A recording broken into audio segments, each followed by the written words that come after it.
Today's episode of Beers Beats Bailey with Matthew Bailey is brought to you by Island Beer, Chill and Grill, March 2015. Island Beer is an excellent place for beers. A lot of great selections right on the IMAX. If you want to go and take a beer right before or after a film, I totally recommend it.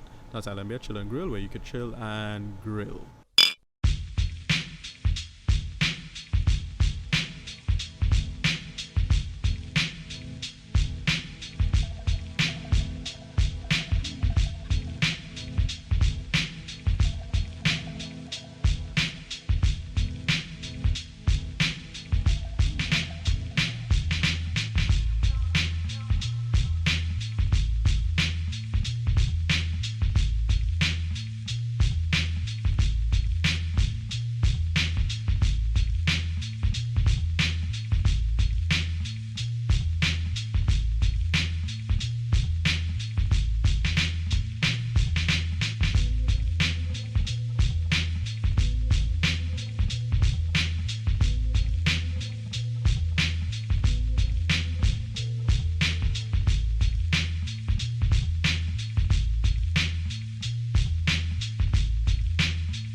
Good morning, good afternoon, good evening, good night, whenever you listen to this. This is Season 2, Episode 2 of Beers, Beats and Bailey. Yes. Hosted by yours truly, Matthew Bailey, along with my partner in crime, Ricardo Medina. Hola, hola, hola. Hello. Yeah. Today we have a lot to talk about. First off, we're gonna mention two great we don't want to call them like musical. All right, well, one is a musical icon. Yeah. Next one is an icon in film. But both have starred in film before. Of course, we're referring to David Bowie, yes, rest in peace, and Alan Rickman, rest in peace. Yes. Who died, I believe it was 2 or 3 days ahead of each other. Yeah. Yeah. Very Very crazy loss. That and they died roughly the same way. I don't know if it's the same form of cancer. Yeah. Both by cancer, and then both at the same age. Yes, yes. And so people started making like a bunch of jokes about it, like David Bowie 69, Alan Rickman 69, Donald Trump 69, shit like that. But two great losses in the creative arts. Alan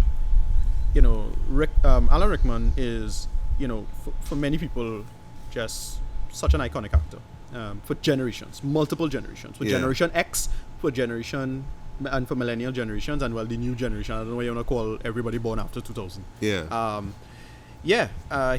is a person who, and then David Bowie, again, very influential in film. And of course music in terms of rock music. His career is music, but he's also quite influential since this is a mostly film podcast. So what we'll do? Well, I would actually do just a quick review of his debut film. Yeah. Came out in 1976. It's called The Man Who Fell to Earth. Yeah. I know a lot of people probably haven't heard of it. I know they're more familiar with Labyrinth from 1986, which is still a great family film. Yeah. Great fantasy adventure with a slight little mix of musical in it as well. Yeah. And Ricardo, you're gonna mention Alan Rickman and his films. So you're just gonna run through his filmography. We also mentioned he is the father of Duncan Jones. Yes. Forgot to mention that. No, Duncan Jones is a fantastic director in my opinion. He does some of my favorite sci-fi stuff. Moon. Yeah, which I still have yet to see, unfortunately. Moon starring Sam Rockwell, Kevin Spacey, I believe, if I remember correctly. He was the voice in that, the voice of the AI. And Moon is a fantastic sci-fi. Yeah, and I think it was really great. It's probably one of the best low-budget films ever made. It was totally, for guys like me who want to break in and don't have the money to do this big budget thing, but you see these occasional small budget sci-fi. It's like you could do it. You get a sense of some side of hope. Yeah, Moon was one of those. Right. For me, it was such a fantastic story. I heard there's a rumor. I don't remember. There was a slight rumor that Moon is in the same universe as the Blade Runner universe. Someone said that. Yeah. Someone made that claim because it's supposed to be a Heinlein something mixed with, PKG. So I don't know if that was the case. Anyway, Duncan Jones, he also is the director of Warcraft. Yes, new Warcraft movie upcoming, which looks pretty damn awesome. Yeah. In my opinion, I thought that in trailer was really exciting, and And I'm still hoping that as a video game movie, at least a video game, a movie based off a video game, that it will be successful. No, but like if you were to think about it as a comic book film, Marvel is the template for comic book films. Right. And if anybody were to make movies for video game movies, it had to be Blizzard. Blizzard just decided to just take the Marvel playbook and say, like, just take the shit over ourselves and do it ourselves. Write our stories, rehaul our storytelling from the material that we created, because Blizzard was always a big selling point with respect to their cutscene movies in the games, like Diablo, Warcraft, StarCraft. All three were really brilliant, really well done, really well animated, stuff like that. Back to David Bowie. Yeah, back to David Bowie. Bowie is, he is incredibly influential. Now, I was not familiar with his music myself, personally. I was honestly, neither was I. I only listened to one of his albums. Yeah, I was into Labyrinth, as I say. You're going to talk about Marvel Fell to Earth. Yeah. And I was aware that how creative he was in terms of his ideas. He was one of those, he did a lot of gender bending stuff. It was really, really on the edge. He's always avant-garde in that way. Yeah, that was during the glam rock era. Yeah, exactly. And he does that right away. I'm making a claim now, a running joke, that Eddie Redmayne is going to be playing David Bowie a year from now for Oscars next year. And the movie, I don't know what the name of the movie is going to be called, but it's most likely going to be called Ziggy or something like that. Eddie Redmayne seemed to have the transgender shtick down. So yeah, I expecting that thing going. So. And you will win the Academy Award for best. Yeah. No, it's again so cynical with respect to Eddie Redmayne right now. Yeah. Anyway, yeah. So give me a rundown of Man Fell to Earth. It's a film I've never seen. Yeah. And tell me how it is. All right. So I'm not too familiar with all of David Bowie's discography. I've only listened to one album before his death. It's called The Rise and Fall of Ziggy Stardust and the Spiders from Mars. Yeah. Awesome name, I know. Yeah. What drew me to it really was just the concept album vibe of it, because I'm a huge fan of concept albums. It doesn't matter if it's rap or rock or whatever it is. So I'm familiar with, concept albums like that. So I took it in and I enjoyed it musically, even though the story took a while for me to get into. But what stuck out to me was just David Bowie himself really playing this character, this alien. And the story just loosely is based on this extraterrestrial who comes onto Earth. I believe he tries to save the Earth. I think it has 5 years before the Earth is destroyed. So he comes and he more or less saves it, with messages of love and peace and whatnot. And then as he stays on Earth, he becomes this over-sexualized rock god. So he's into drugs, he's into sex, he's into a lot of things. And then in the end, it kind of destroys him mentally and I guess career-wise in the end of the album. So before listening to this album, I actually saw a couple of his movies. He actually appeared in a good amount of movies, actually. The ones I could call off my head right now, The Man Who Fell from Earth. Who Fell to Earth, which I'm going to mention. I'm going to just run through in a few minutes. Labyrinth, of course. Great family movie, like I said before, from 1986. There was one called Merry Christmas, Mr. Lawrence, which was a sort of war film, a war drama film. Similar to like how the bridge from River Kwai was. Right. Where you have that prisoner, those prisoner stories, where the prisoner has to deal with the commander and all that. He wants to escape, but there's this relationship going on between him and the commanding officer and all that kind of stuff. Yeah. He also appeared in The Prestige as well too. He played Tesla. Nikola Tesla. Yeah, that was the unusual. And Fantastic. I actually forgot about that until the news of his death, and then he ran through his favorite movies. By the way, that is a really slept on sci-fi. You really consider that sci-fi? Oh yeah, it was definitely. Well, it is. It does have elements of sci-fi. But I saw it more of a mystery, like. No. It's leading up to something. No, it was totally. That's what made that film awesome for me, because I didn't know it was a sci-fi until the big reveal in the movie. I was like, wait, I watched it a sci-fi? Oh my gosh, awesome! Yeah, he was fantastic as Nikola Tesla. But I love Prestige. Yeah, Prestige. And it's a movie that a lot of people. I thought a lot of people slept on. People was like, it got a low rating. A lot of people consider it Nolan's worst movie and things. I think it's because it was too smart for its own good. I bet it was. My friends are good in a good way. Very good way. Yeah. The only thing I changed the ending. I don't like the last piece of the ending, but whatever. Yeah. Anyway, right. Yeah. So what I'm going to talk about just quickly, because I know that Ricardo has to talk about Alan Rickman. Yeah. So I'm going to run through his first film, his debut film, The Man Who Fell to Earth. It was directed by an English filmmaker called Nicholas Roeg. I believe it's R-O-E-G. Yeah, So, Nicholas Roeg, yeah. So he directed films such as Walkabout. Yep. What's another one? Don't Look Now. Yeah.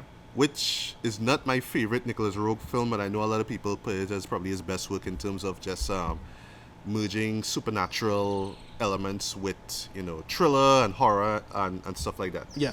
But one thing that his films, a lot of people look up to his films, why people kind of consider his films to be so great, masterpieces in terms of his editing. Yeah. He has this way that's, all right, like, if you're familiar with Francis Ford Coppola films, sometimes he would have like something going on, like he'll have two situations going on. One is like a something violent. Right. The next situation is something a little peaceful, yeah, or you get the parallel editing. Yeah, you have that parallel editing. Yeah. So Nicholas Roeg does that kind of style as well. To me, does it really interesting where you have two situations going on and they seem totally unrelated, but the way how they cut together, you see a little bit of similarities, whether it's through dialogue, whether it's through actions, whether it's just through the intensity of what's going on, whether it's physical actions or if it's just dialogue or whatever it is. But just basically in a nutshell, two seemingly unrelated actions running side by side to each other, just cutting back and forth, back and forth, back and forth. And he does that actually in this film here, The Man Who Fell to Earth. So what it's about this humanoid alien. He calls himself Thomas Newton. Yeah. Mm-hmm. And he falls to Earth, but you don't actually see the spaceship that he's in. You just see the camera just zooming into the Earth, just like if it's going to fall smack onto the ground. And then you just see the shot of the lake and there's this explosion. So, you put two and two together and you realize, well, yeah, this is the spaceship falling now, but you don't actually see the spaceship. Or it might even just be him. Just be him just falling. Yeah, like a fallen angel or something. Yeah, okay. So he comes off like basically this English scientist. He wants to start this business deal with this guy. And really the overall goal is that he wants to get water from the Earth and get it back to his home planet. So there's these random shots that appear every once in a while, random flashbacks of him and his family, and him leaving his family to go to Earth to try and get water. So in a similar way to how the Ziggy Stardust album was, he comes to Earth with a mission to get water back to Earth. He becomes this businessman, he makes this business deal, and over the course of a few years he becomes very rich. He creates his own company and whatnot, and along the way he runs into this woman. He falls in love with her. They have this relationship together, sexual as well too. He learns about human sexuality and all that kind of stuff as well.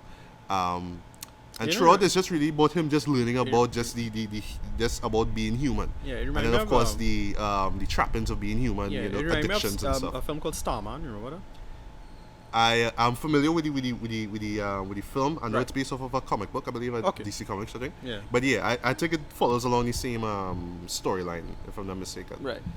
So he comes to Earth and becomes this super millionaire, and he becomes addicted to alcohol. Right. And television as well too. There's this one scene where he's watching like 6 TVs at once. He's watching 6 different shows, and then he's just kind of looking back and forth, back and forth, back and forth. And overall, at the end, just to make a long story short, it's just humanoid alien comes to Earth trying to learn about humanity. He has his mission, but he just forgets about the mission because he just becomes too wrapped up in just being human. And then in the end, it just kind of he suffers at the end because not to spoil the movie or anything like that, but his family, or at least the main goal that he was going for overall, he just kind of completely forgets about it because he just gets too deep into women and alcohol, and it ruins him at the very end of the film. Okay. So as a debut film, it is a little hard to get into, like just the way how I'm trying to describe it. It's not an easy film to just sit down and just talk about. It's something you have to really analyze. It's not gonna you're gonna see certain things take place in the film. Like there's this one shot where he's driving and he actually has a limo, and he has a limo driver. So he's in the limo with the same girl that I mentioned before, and they're in New Mexico, and they're driving along this road, and he's looking across the road, and you're just seeing this vast field. Yeah. But when he's looking at it, he sees this flashback of like settlers with their home. Like this is large family and they have this home there. Right. But the way how it's set up, how it looks there, it is a flashback. You see that little ring, you know, like in the 70s, they have a ring around the camera itself, around the frame. So it tells the audience, yes, this is a flashback you're seeing here. Right, yeah. So he's literally It's seeing softened. this flashback and it's in sepia tone and thing. Yeah. Okay. And he's seeing this while the car is driving on and he's confused, like, you know, what's going on? And the audience themselves, well, the audience, and at least me when I saw it, I was like, well, wait now, well, why is this happening? Because Right. it doesn't tell you, okay, he has the ability to see into the past. It just throws it out there and you just have to kind of figure out, well, okay, he can see into the past. Alright, interesting. And then they just kind of move on with the story. And the film does that a lot. It throws a lot of visual cues, a lot of psychedelic imagery and surreal imagery into it. And it's really up to the viewer to kind of interpret it in relation to the story itself. Okay. You got to remember too the time as well when it came out. It came out in the 70s, and normally sci-fi films before that. Well, this is before Star Wars, people. Certain directors try to take this artful approach to sci-fi. Case in point, Stanley Kubrick with 2001: A Space Odyssey. Right. I think that was like the prime example of showing that there's more to sci-fi than the Flash Gordon approach or the aliens come down to Earth and try to wipe out humanity approach. Right.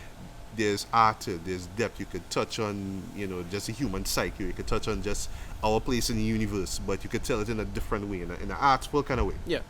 So I know a lot of people will look at this film, and I actually suggest you do check it out. But I know a lot of people actually look at this and be very confused.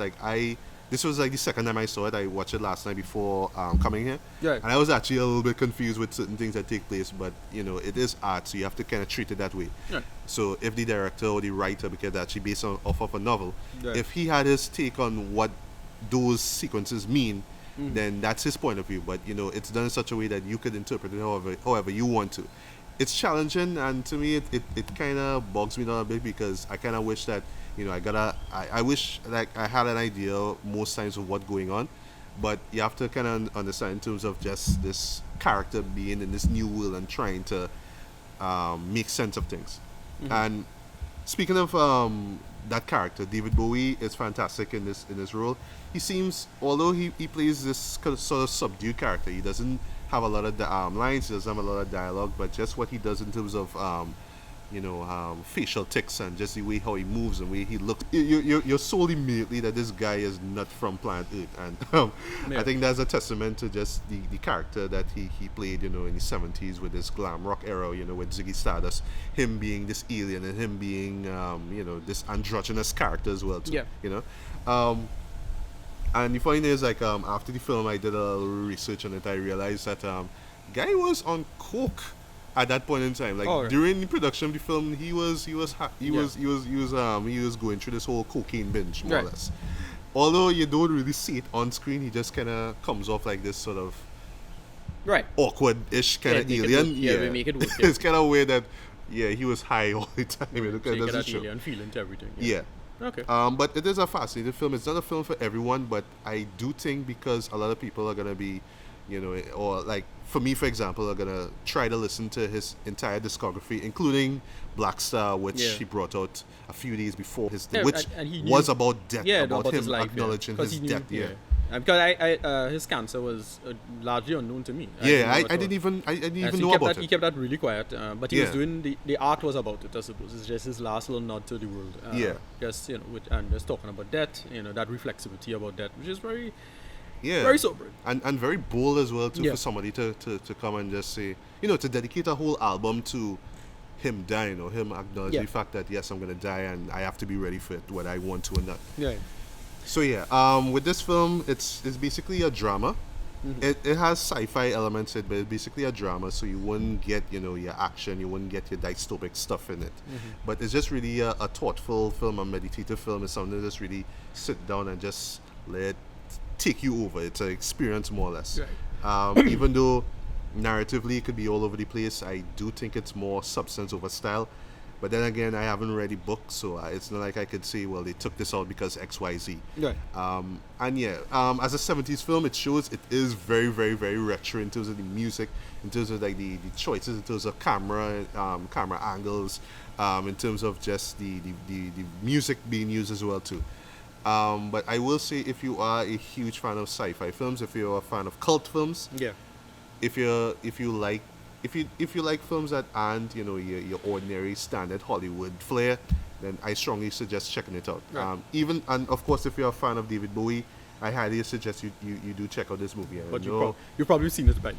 Yeah, I mean, I know a lot of people say Labyrinth. Right. Yes, let me watch Labyrinth, but I still think you should check out his other films. Yeah. And for me, Yeah. I strongly suggest you do check out The Man Who Fell to Earth. Yeah.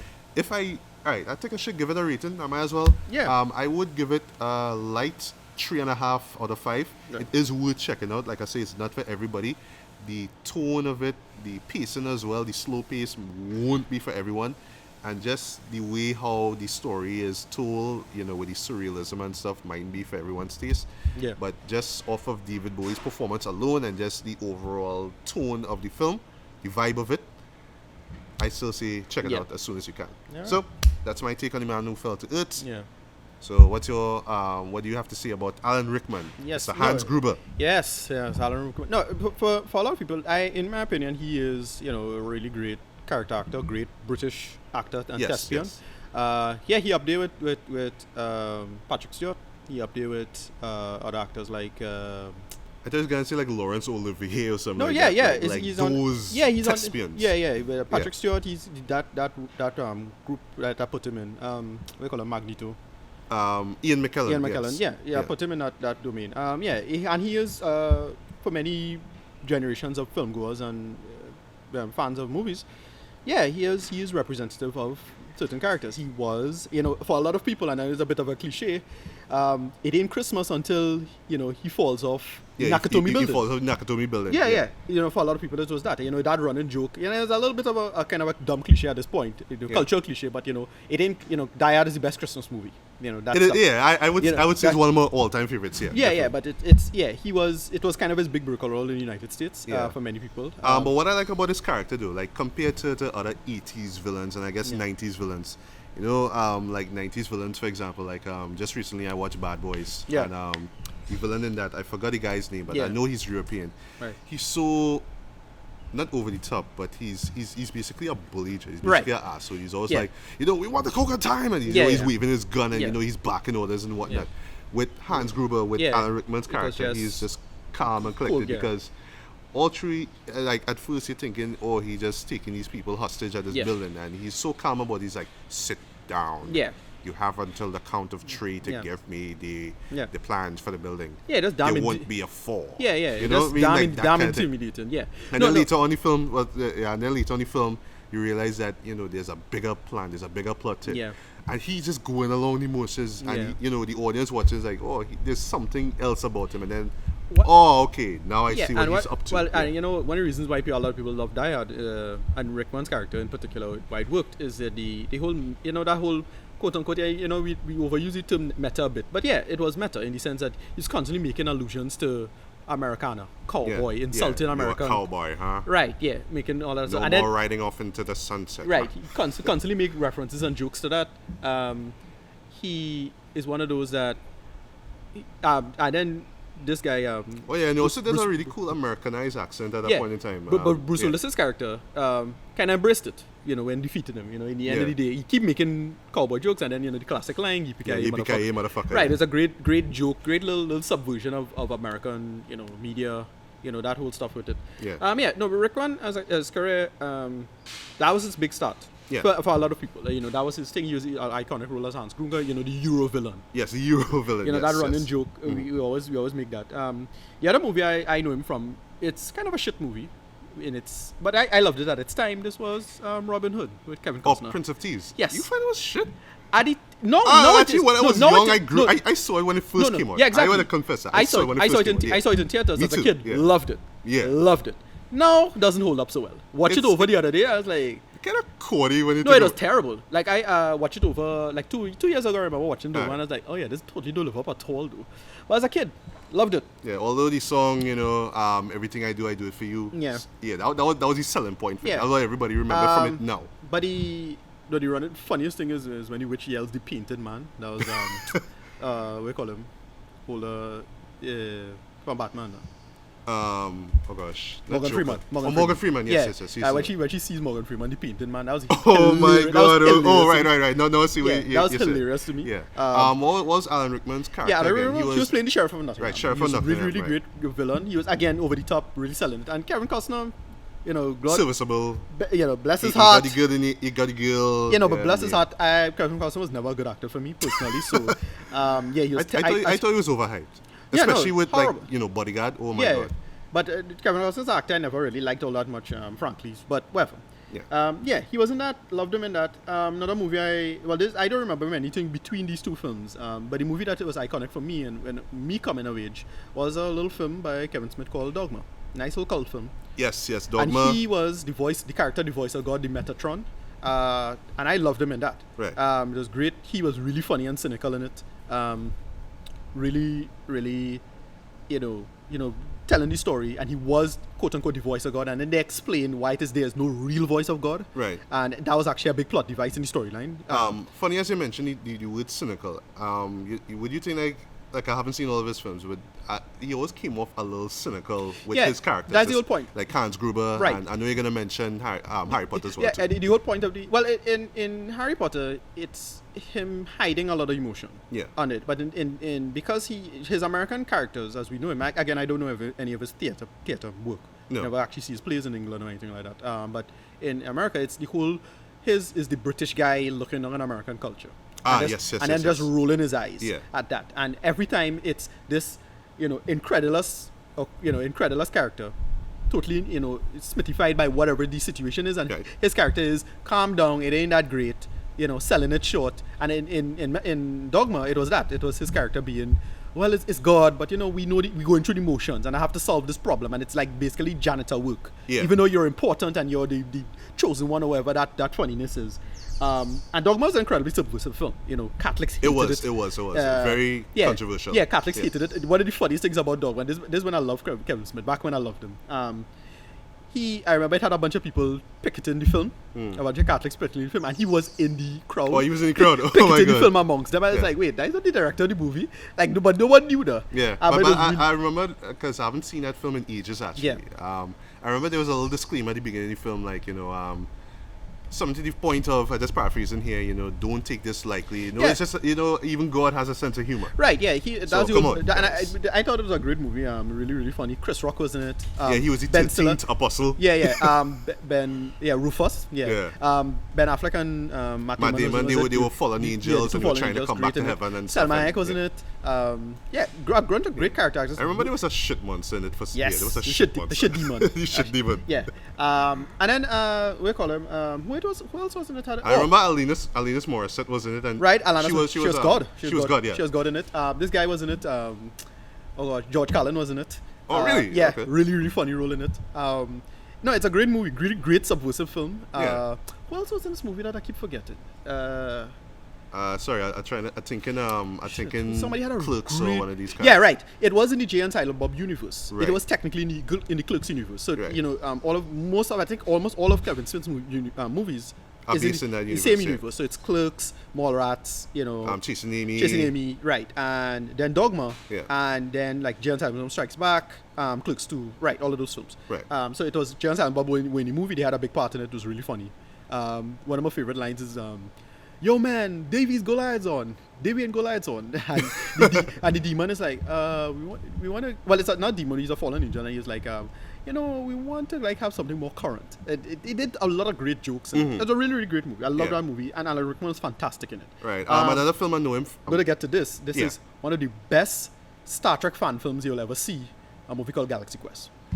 I have seen that movie. Love I Galaxy love Quest. that movie. My yes, gosh. yes, yes, Alan Rickman yes, is great. yes. So his I was character- actually going to mention that. That was my Right. pick. Yeah. What I love about this movie is that it's the perfect Star Trek fan film. It's not only a film about fans, but it is a sci-fi film on its own. Yeah. So the story is that it's aliens who saw Galaxy Quest when it was airing. It's basically a TV. It's Right, basically and it's their a- version of Star Trek. Right, the it's old Star Trek. in an alternate universe Yeah. of basically Star Trek, the original series. Yes. And the signal reached out light years later, like decades later. They saw it and they think it's real. And then they use that and form their rebellion around a real threat. Yeah. And then they come to bring the heroes, which is Tim Allen, Alan Rickman, basically the cast. They kidnap the cast, pull them up, and have them actually solve the problem. They're realizing they don't get what actors are. Right. And then- Remind me again, 'cause I haven't seen it in a long while as well too. The show had ended at the point in time when they got abducted, or the show was going on at the time. No, the show ended. The show ended years. Right. It's decades. That's the whole point. Right. Because the TV signal would have taken light years. It's Oh, light right, years. right. Duh. It's light Yeah, years yeah. away, so it would have taken decades to get to the aliens now. And the aliens pick up the signal and they watch the show and love the show. And it's a great meta. Again, meta, we like using meta again. I'll stop using it. I'll stop abusing this word. But it's a great meta textual analysis on sci-fi fandom. Yeah. And it really did a good job because it's its own story as well. It's a good sci-fi story on its own. And Alan Rickman was basically the Spock analogy. Yes. You know, people constant jokes about fans making, jumping on his back and telling him, quoting lines from the show at him, and he's like just rolling his eyes again. He's playing the same character of the Englishman rolling his eyes at the lowly American. Yeah. And Rickman was great in this. He was really, really funny. It was Tilaran, another great sci-fi person in this, Sigourney Weaver. She was in this as it. She was was really in it, great yeah. in this, and playing this older actress. Was Jenna Elfman in it? I can't remember. Yeah. But, yes, Sigourney Weaver. It was of course, really, was in it. I totally recommend this movie for anybody Yes. who's a Star Trek fan. It was a great, it was at the point in time when Star Trek was really kind of dying down. Yeah, it came out in 99. No, 99, yeah. But it was at that time when fans was really cynical about sci-fi, and the fan culture started taking over. In a sense, the parasites started eating the host in that sense. And yeah, this was a perfect movie to address that problem. It was a great film. It have a lot of other films that do this, but this is one of the iconic for me.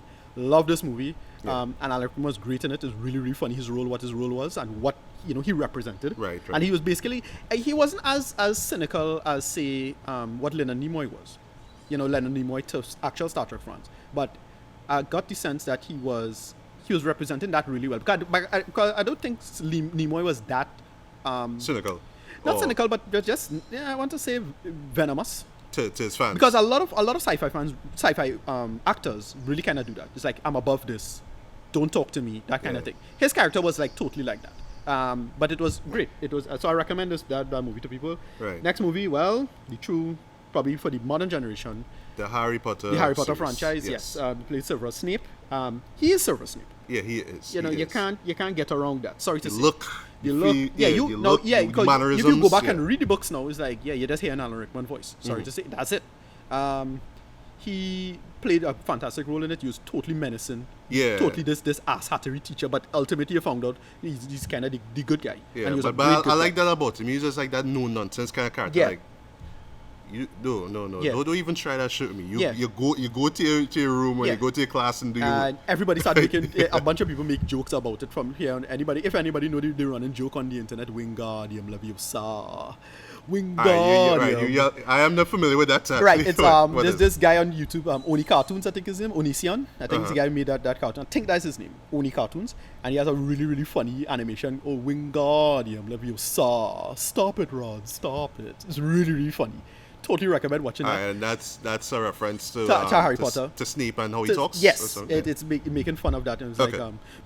like, the bit is that they're doing Wingardium Leviosa, the spell from the Harry Potter franchise, Uh-huh. and then he comes in and like Ronald Weasley, and he's like, everybody start yelling Wingardium Leviosa, and it's really, really funny. But that's what the sticking to my head, that joke. Yeah. No, but Severus Snape is a really iconic character. He's a great villain.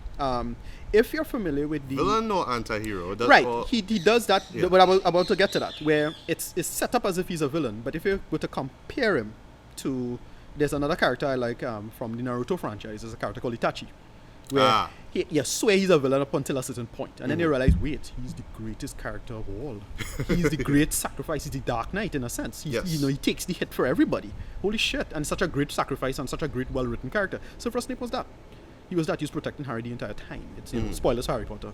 Come on, everybody. Yeah, but you know, if they haven't read the books, they watching movies. At this man, point, damn it's okay. it. But you know, it's such a great iconic character. J.K. Rowling, shout out to her. It's such a great character, and he played it with excellence. Yes, in my opinion. and I knew he appeared in a few other films before, you know. Unfortunately, that's passing away. just the iconic films. I wanted just to shout out to Alan Rickman. He is true loss. We have to the film. Indeed. He could have done so much more in his career. He had so much ahead of him. In my opinion, people say 69 is. I think 69 is a good innings. But in today's world, you know, you could do much more. You have great actors who go on, you know, of course. years after, indeed, decades and, after, and still you know, manage to do good work. Yeah, you give know, it a good role. age. Once you get a good role, that's it. And you know, I think he had so much more in his career to offer us. And you know, his death was pretty sudden to me as well. It came out of nowhere. But it was just weird too, because like with David Bowie, you know, Sunday. There was the last Sunday, there was the Golden Globe Awards, and in preparation for it, I watched The Martian for the second time on home media actually, and they played the song Starman, which is from the Ziggy Stardust album. Yeah. And you know, like I wasn't familiar with the like at the time I wasn't sure who sung it. Yeah. I listened to the album like, you know, a few years back, but you know I forgot about it at that time. So when I heard the song Starman, great song by the way, I was like, you know, who's singing this? Well, I didn't think about it any time I didn't see the credits, unfortunately. And then to think, you know, the next day David Bowie dies. Yeah. And you know, that was just a blow. Yeah, it was shocking. Somebody just on Facebook and it's like R.I.P. David Bowie, and I was like, what? You serious? Like out of nowhere, Joe? And this is right after like the Golden Globes, like I said, and you know, it won what it won? It won best best picture, musical or comedy. I don't know. And best actor. Yeah, and then with Rickman, again, big damn surprise. I was like, I think I was in a taxi and I just I just like pass like the only reason I knew is like I got it almost immediately was I passed like a Wi-Fi spot. Oh, and it just popped up on you. So I just pick up a Facebook post on it and I was like, oh, what's going on here? And it's like, and they see Alan Rickman, R.I.P. So yeah, like, I saw it actually. I saw it like when I went and I came in work. Like I pulled up Facebook. It was after 10 or 11 o'clock, and I saw Alan Rickman passes away at age 69, cancer. What? Yeah, that has come out of nowhere, Joe. And then like two other people died. In between David and Alan's death. Yeah. Celine Dion's husband passed away. Right. Same thing. Right. I know you're right. Then, I think so. I think it was Friday. Yes, Friday.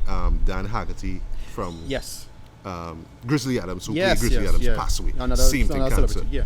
So that just leave me basically freaked out for the rest of the week. Oh my god. So yeah. Anyway, no. So I think that's just my run through of his career. What I thought about him, at least in the popular, at least in the popular context of the world. Truly a great loss. Truly a great loss in my opinion. And David Bowie. Yeah. You know, my mention of The Man Who Fell to Earth. Yeah. Still recommend you check it out as well too. Yeah. And also I need to listen to his discography, including Black Star as well too. I actually have a feeling that when I do listen to Black Star, I probably might shed some man tears. But I guess that's to be expected when you know when you understand what the album was about, and then to think, you know, he died. Yeah. You know. So it's really crazy. So you mentioned Golden Globes. Yes. So let me move away from the quick transition. So from the pain and sadness. Yeah. So Oscar nominations came out.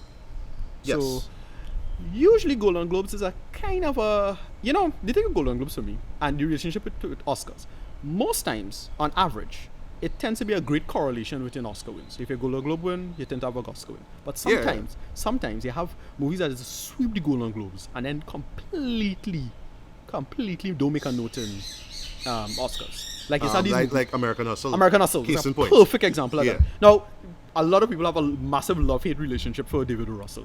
Now, I personally hate David Russell. I hate what he represents. Three Kings, yo.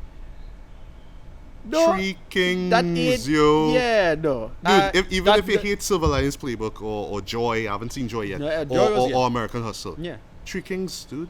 Nah. Come on. I agree. I don't think that's not that great of a movie. I mean, I like Three Kings, but seriously. What's the problem? You find there's rips too much from other... That is my problem with the man. From other directors. I have some serious issues with that. And like, you two great. You two up there to be doing this bullshit. Like, seriously? Do something interesting now. Whatever. Yeah, but... Right. Whatever. Anyway. small rant done. Yeah, this Play heater. yeah, this year had some good movies. I didn't love it as much as 2014, but I really like this year. In terms of a crop of films, really good films. So You mean 2015? 2015, yeah. we Didn't like say it as this much year. as, well, this year films. Didn't like it as much as 2014 films, but I really liked it this year. Some great films. So, Yeah. Matthew, give us a quick list of the Oscar nominations, and we'll just do some run-throughs of what we think, or who may win, or who may not win, or why it'll fail, or the politics and the shenanigans that goes on into Oscar voting. Yeah. All right. So I'm just gonna run through. I'm not gonna do this in terms of category. I'm just gonna call out the title of the film and what nominations it has, right? Oh, you're going So, to do film instead yeah, of the the film nominations. itself. No, I want to do good nominations. All right, so- I want to go category. Okay. So we have The Big Short, Right. which I believe which you're gonna yeah, talk I'm about gonna in a do a while. review of The Big Short, Right. yeah. So it's being nominated for best picture, best supporting actor for Christian Bale, I believe. Yes, yeah. Best director, Okay. best film editing, and best adapted screenplay. All right. Right. Second off, we have Bridge of Spies, Uh-huh. nominated for best picture, best supporting actor, best original score, Right. well deserved. Yeah. Best production design, best sound mixing, and Which- best which I might original get. screenplay. Right. Thirdly, we have Brooklyn, Ah. film I have yet to see. Yeah, I saw that. Yeah, nominated for best picture, best actress, best adapted screenplay. Yeah. 4, Mad Max Fury Road. And I have my point of view on that. Yeah. Still the best movie I have seen for last year. Right. My God. And I'll just stop here for a bit. I was so shocked to hear, like, when the announcement came out Thursday morning. Mad Max Fury Road for best picture of the year. I Yeah. was like, what? Yeah, it might get. I was like, okay, I understand when they had District 9 up for Best Picture because they were looking for films Yeah. to put in the categories, Yeah. but No. Fury Road, though. Yeah. But anyway, so it's up for count them, huh? Best Picture, Best Cinematography, Yeah. Best Costume Design, Right. Best Director. Yeah. Think about that. Yeah. Best Film Editing. Okay. Yes. Best Makeup and Hairstyling. Right. Yeah. Best Production Design. Yeah. Best Sound Editing. Best All of- Sound Mixing. all of that Best I agree. Visual Effects. Yeah, all of that I think is deserved. Yeah. All right. Next Well, we yeah. have The Martian. Yeah, Martian is a big. Best Picture. Big Best popular movie last Actor year. for Matt Damon, of Yeah. course. Best Production Design. Right. I guess so. Yeah. Best Sound Editing. Best Sound Mixing. I guess so. Right. Best Visual Effects. Yeah. Yeah. Best Adapted Screenplay. Yeah. Yeah. Definitely. Yeah. All right. And then we have The Did Revenant. it have best director? That's the weird thing. It was not directed. It was not nominated for Best Director, Oh, which wow. was Interesting. a letdown actually. Yeah, that was a that- snub, a major Yeah, a snub. little bit. Yeah. Come on, give Ridley Scott some Yeah, love, that's man. a bit You of know, a- the man a bit of put a in snub. work for years, man. Come on. Right. Anyway, so next off we have The Revenant, which we're going to talk about in a while Yeah, as well it's too. a big monster movie. Best Picture, Yeah. Best Actor, Best Supporting Actor, Best Cinematography, Best Yeah. Costume Design, Best Director, Best Film Yeah. Editing, Best Makeup and Hairstyling, Best Production Design, Best Yeah. Sound Editing, Best Sound Mixing, Best Visual Effects. Yeah. Let me breathe. I think that's 12 account there, right? Yeah. Yeah. Next off we have Room. Right. I didn't see. This is the only movie I haven't seen. Yeah, I have yet to see as well Yeah. too. Best Actress, Yeah. which Brie Brie Larson Larson. won the Golden Golden Globe Globe for for, last yeah. week. Best Director, Best Yeah. Adapted Screenplay. I actually have the book to read. I will check it out. Right. Maybe I might I didn't watch get the a film chance. and then read I the didn't book as well. get a chance to see the room. I haven't got a chance to it because I haven't. Yeah. No, Room, Yeah, not just Room. The Room, not Oh, to no. be confused With- with, with Tommy bullshit. Wiseau's With that bullshit. masterpiece, Yeah, masterpiece the, of the bullshit. Citizen Kane of bad movies, The Yeah. Room. No. Room is. Yeah, I haven't got. What happened is that I know there's a illegal screener for it, which I'll probably go watch, but I haven't got my screener for it. So Yeah, that's the official screen is right, what I'm I haven't waiting got for mine too. yet, so I ain't gonna waste my time with that. So I'll wait. If I don't get it within a week, fuck it. Yeah. So good. Right. Next off we have Spotlight. Ah yes, one of my favorites Best of the year. Picture, Best Supporting Actor, Best Supporting Actress, Yeah. Best Director, Best Film Editing, Best Original Screenplay. Yeah. Still have to see Spotlight. Yeah, Spotlight might get a lot of snubs I expected because it wasn't that great. I liked it. I liked it a lot, but it I was. like the story behind it. But the politics, story behind politics it was gonna good. the politics gonna pull it down. It's a movie that's very very controversial. I guess that's why, films on controversial Revenant- topics might. So not. I'll say Revenant I expect Revenant to get a lot of stuff. Yes. But the thing is, Revenant might be this year's Boyhood. Might be. You mean overrated? Well, in a sense, Oh, sorry, not overrated. Sorry, hyped. Overhyped. Yeah, overhyped. There's a lot of people. Revenant, the Revenant. Yeah, the and a lot of Revenant, people the Revenant. rating it up, and it might end up losing in places that we don't expect. Leo, that's the big yes, push. Yes. Um, I am rooting people- for Leo yeah, I told DiCaprio you- to win. yeah, to win Best an Oscar, actor. and everybody We'll talk like- about his performance later. Yeah. Anyway, go through. Yeah. All right. So next off, we have Steve Jobs, Aha. Best Actor. Yeah. So For Michael Fassbender, Best yeah. Supporting Actress. Yeah. For Kate Winslet. Yeah. And she won actually at the Golden. She won a Golden Globe last Right. week for that. Next off, we have the Danish Girl, Yeah. Best Actor. Right. Anyway, Yeah. Best Supporting Actress, Best Costume Design, Best Production Design. Yeah. Next off, Trumbo, Best Aha. Actor, Bryan Cranston. Really like Trumbo. Didn't love it, but liked it. Yeah. Carol is next. Yeah, I like that Best as well. Actress, Solid. Best Supporting Actress, Best Cinematography, Best Costume Design, Best Original Score, Yeah. Best Adapted Screenplay. Joy for Best Actress for everyone's favorite sweetheart, Oh, God. Jennifer Lawrence. Everybody loves I Jennifer don't Lawrence. understand why that bullshit was in the thing. I did not like Joy. Yeah, Whatever. I heard Joy wasn't really all that, but Whatever. I guess it's because her Hey, face is there. But Yeah, anyway, go ahead. 45 Years, All right, I did which not I haven't heard of did not see until this. the I heard nomination about it, but I came did out. not see this as well. Best Actress. Yeah. Creed, which you mentioned before, Best Supporting Actor. Yeah. Stallone. All right, 40 win. I really rooting for Stallone for this one. Yeah. Hateful Eight, Aha. Best Supporting Actress, Jennifer Jason Lee. Yeah. Best Yeah, we're rooting for her Cinematography, to win it. well deserved. Yeah. Best Original Score, which I think should Should win win. I because expect that it to won win. a Golden Globe, and Yeah. it was cool when Tarantino went up and Yeah. gave credit to Ennio Morricone because Ennio is too old, I guess, Yeah. to be to attend those ceremonies, Yeah. I guess. But if he does win, I That'll be would a like to see perfect, him yeah. come on stage and To say get it, something. yeah. At least on an American stage to take an American award for Right. his stuff. Anomalisa, Yes. Best Animated Feature Film. This I remember you mentioned that last week. I need to check that out too. Yeah. No. Again, did I say anything major about it? No, you said that it should have been in live action. Yes, that's what I was saying about it. I had problems with it. It's a movie again, much like with Synecdoche, New York.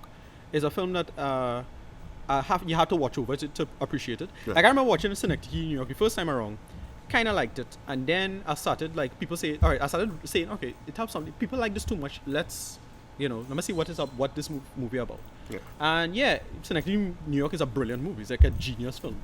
Yeah. Actually, Roger Ebert put it on his. Yeah. He put it as like the best film he saw for And the decade. Yeah, that and decade, when there's a movie, when you know what to look for, it's like holy shit. So the thing with Anomalisa is a movie that I didn't know what to look for again. And then somebody explained a couple things to me. I was like, oh, this kind of make it smarter though.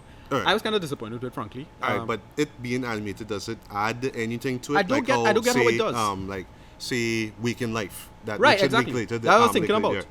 where the animation Right. said a lot. Right. It set up this whole thing. Even when it was talking about Right. dreams and memories and life and all that stuff. But yeah. Yeah, no, I didn't see how it added to it. I didn't know how it worked in that way. But it's a good movie. So whatever. Okay. Next. Animated films, right? Yeah, let's Anomalisa. run through some animated films here. Yeah. Next one, Boy and the World. I didn't see that. Haven't seen it. Yeah. Inside Out, Best Right. Animated Feature I love Film, that, which should loved it. win Best Yeah. Original Screenplay, Yeah. much Yeah. deserved. Yeah. Shaun the Sheep movie, I saw that. which I actually heard was pretty decent. Pretty good, yeah. I saw that. When Marnie Was There, Did not see that. that's still animated. That's yeah, the last a lot. one. It's a shocking amount of animated films I did not see. Yeah. Is Norm of the North there?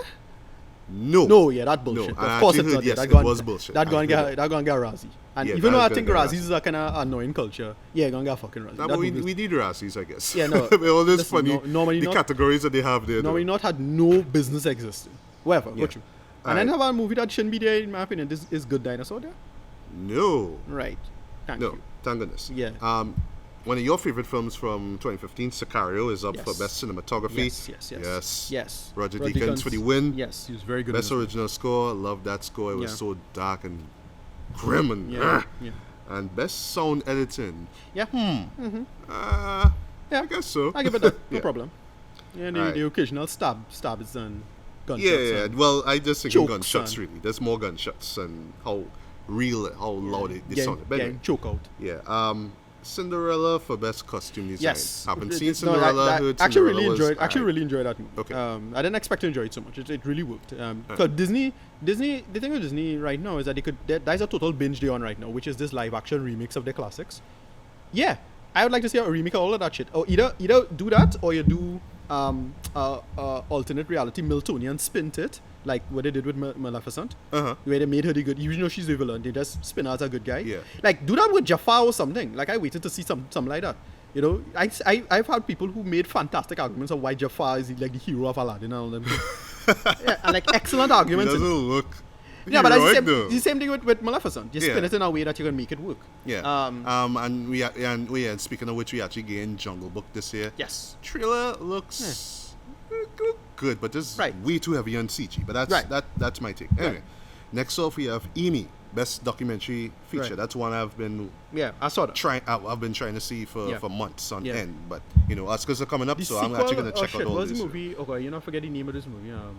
Was this something? Silence of the Killer? Killing of Silence. Shit. I forget the name. It's sort of sequel sort of of- sorts to The Art of The Killing. Art of Killing. Yeah. Yeah. Is that there? No. Oh, The wow. Look of Silence. Look of Silence, Yes, right. actually, yes, that's up. That's up. That's up, right? Yeah. No, Yeah. but I And- didn't get a chance to see that when it came out. I saw it recently. Okay. But I didn't get a, again, quote unquote, not legal screener. Yeah. I didn't get to see it because I was invited to a screening for it, and I did not get a chance to see it then. So that was the problem. So Yeah. I had to like do the old quick rigmarole and get to see it. But And- yeah, and it's as quite you- good. Yeah, as you mentioned that. But I didn't love it as much as the Art of Killing. Yeah, A lot of people. Art of Killing though was still probably one of the most uncomfortable I- experiences I ever had in terms of watching Yeah, a film. because- But it is so powerful. Yeah, and exactly. So memorable. Why Art of Killing worked is because you get to see the sociopathy, face at face value. Yeah. That's what made that work. But to see the alternate side with the victim, I was like, yeah, but it's the victim. I mean, again, really dark and disturbing story. I can imagine, yeah. But it's still what made Art of Killing work is you get to see the story from the eyes of the killers, and these guys was like, and it was tough to casual, watch, but yeah. That shit it's was casualness, casual, yeah. yeah. Just Cavalier imagine these attitude. guys just doing these killings, and to them it's just Yeah. a And then- day at work. You know? and then It's just really when you read the messed up. backstory to this, is like, oh shit, this is like some seriously grim, disturbing shit what's going on here. Yeah. Anyway, And unfortunately, that did not win. And no, that was a huge upset. Yeah. They gave it to, I forgot the name of the film, but I kind of understood why, because Academy Awards and all that. Yeah. They gave it to a film about backup singers I for barely remember for the- R&B. I remember that. Sorry, for soul singers of like Yeah. the 17th thing. I actually saw it. That was my runner up. Right. I was rooting for Aka Killing to win, but I Right. said if that doesn't win, then that show would be a runner up. And Yeah. fortunate enough that actually won. But I was like, well, this Didika was a safe movie. It's Right. inspirational and stuff, but Right. something as dark and grim and as Aka Killing, Yeah. which. We both of us remember, but I don't even actually remember the name of the documentary that won. Yeah, exactly. That's saying a lot, Yeah. But anyway, moving along. Another film, What Happened, Miss Simone. I believe it's about Nina Simone. Right. Yeah. We're doing documentary features here, and Yeah. the last one is Winter on Fire. Okay. Ukraine's fight for freedom. Right. If I'm lucky enough to see it, then cool. Right. All right. Another your pick for number one best film of 2015. Ex Machina is up for best visual effects Okay. and best original screenplay. All right. Much deserved. Yes. I know. I still defend Ex Machina for original idea. That's why Yeah. I defend it. Yeah. Look, it Yeah. might not be. I'll admit. I'll concede. It might not be the most competent film, right? It might not be the most competent film in terms of like visual work, camera work. But to me, it was competent enough. It was solid enough that I didn't think about it or hey, the camera, or they mess up a shot here. Everything was fine in terms Yeah. of telling that narrative. I would still say it goes for- back to like the old sci-fi films like Yeah. of the 70s, like Man Who Fell to Earth, for example. Yeah. Where it's not so much about action and things; it's all about character development and Yeah. just setting a tone and Yeah. making you think. And even when the I- film is done, it leaves you thinking. And I that's great. really defend this movie as a movie that you could interpret in many ways. People think, well, no, it was just a normal ending or the ending was too vague. No, it's a movie that had some serious depth to it, I think. Yeah. It's a movie I think totally defensible in that way. I think it's just because of how the characters change Yeah, over it time, work, kind yeah. of threw people off. Like, Because what? the Why? biggest Huh? weakness of the film, if anybody, would have been Domhnall Gleeson. Especially how his character But changes as but well. the thing so it's is, kinda weird. his character was meant to be the flat character. Like you're telling the story from him, but he is still being misled. Right. In that way, and the audience is also being misled. That's that, and they do Yeah, a yeah, good that job was with the that. beauty about it. Yeah. So Playing the audience like, right. So Right, I think it deserves that position as well. It's a movie that a lot of I don't think a lot of people truly slept on, but it's one like many sci-fi films. Yeah. People are really whatever, and Yeah. they move on, and they just don't take it seriously, or the ideas are very, very disturbing in many ways. When they carry the arguments to its conclusions, it's like, yeah, there's a disturbing kind of idea. Even like just And the way how they picked the guy to go to the guy's house, for example, checking his Google search history. And then my That's interpretation, crazy, and my bro. interpretation of the ending of the film is probably one of the darkest possible endings that could happen with something like this. The nature of Eva, and don't want to spoil anything, but yeah, you're dealing with an incredibly dangerous figure here. So, go through. So yeah, when artificial intelligence becomes aware, what happens? There's some seriously, disturbing shit that could happen. Or at least the scare tactics of what could happen. Well, Right. None of it realistic. I have no idea. Okay, so moving along, we have Straight Outta Compton. Crazy yes. mother named Ice Cube. Yeah. Nominated for Best Original Screenplay. Well deserved, I Yes. find. Honestly. That's the way how they took Told, yeah. all Because- these years of musical history and Right. And condensed it actually into the and script. Was as I amazing. say, the only reason, as usual, stuff like this always have the cultural capital problem. Rap music, people just dismiss as rap. But to me, I kind of put it on par with movies like Ray. Yeah, it I put it does. on par It's with a that. fascinating It's film. very- it's very well history, done. It's music history. Yeah.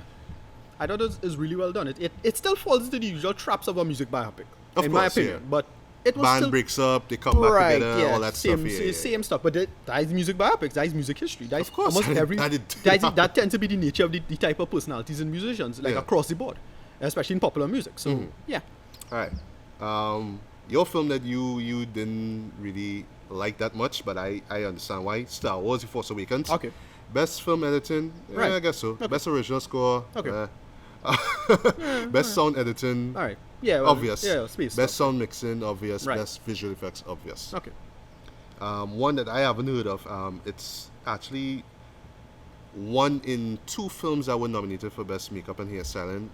It's called The 100-Year-Old Man Who Climbed Out the Window and Disappeared. okay, What I know, it came out in 2013. That's all I know. I Okay. believe it's a Greek film, but somehow Okay. it got the nomination in 2015, which Okay. is, well, kind of strange. yeah, which is strange. Yeah. Like I said, it came out in 2013, but Right. whatever. So that's going up against Mad Max Fury Road for Best Makeup and Hairstyling. Yeah. So take a while, guess who's gonna win? Da-da-da-da-da. Yeah. Sorry, I can't expect that. Well, we'll see. Yeah. That'll Anyway. be a disturbing upset though. Yeah. Although we kind of weird. Well, oh gosh, Guardians of the Galaxy went up for it last year. Right. No, I was thinking why Star Wars didn't go Okay. up for it because there weren't that much aliens, like Right. humanoid aliens. I guess that's why. Anyway, Yeah, Lloyd Kaufman. and- Lloyd Kaufman. I thought Lloyd Kaufman would have get some like makeup, and he didn't get any makeup. Yeah, And he was in the movie. Whatever. And finally, best foreign language film category I really like. Yes. So we have Theeb, Theeb, Right. is going up. Heard a lot of good stuff about it. I believe it showed at the TNT Film Festival Okay. last year. Right. Haven't seen it. There's A War, Embrace of the Serpent, Yeah. Heard all these movies. Already. Mustang, Right. Didn't see this. and a show that I know you wanted to put in your top 10, and Yeah. a show that I know that when I see it, and I know when we Yeah. see it, we will love the shit out of Yeah. it.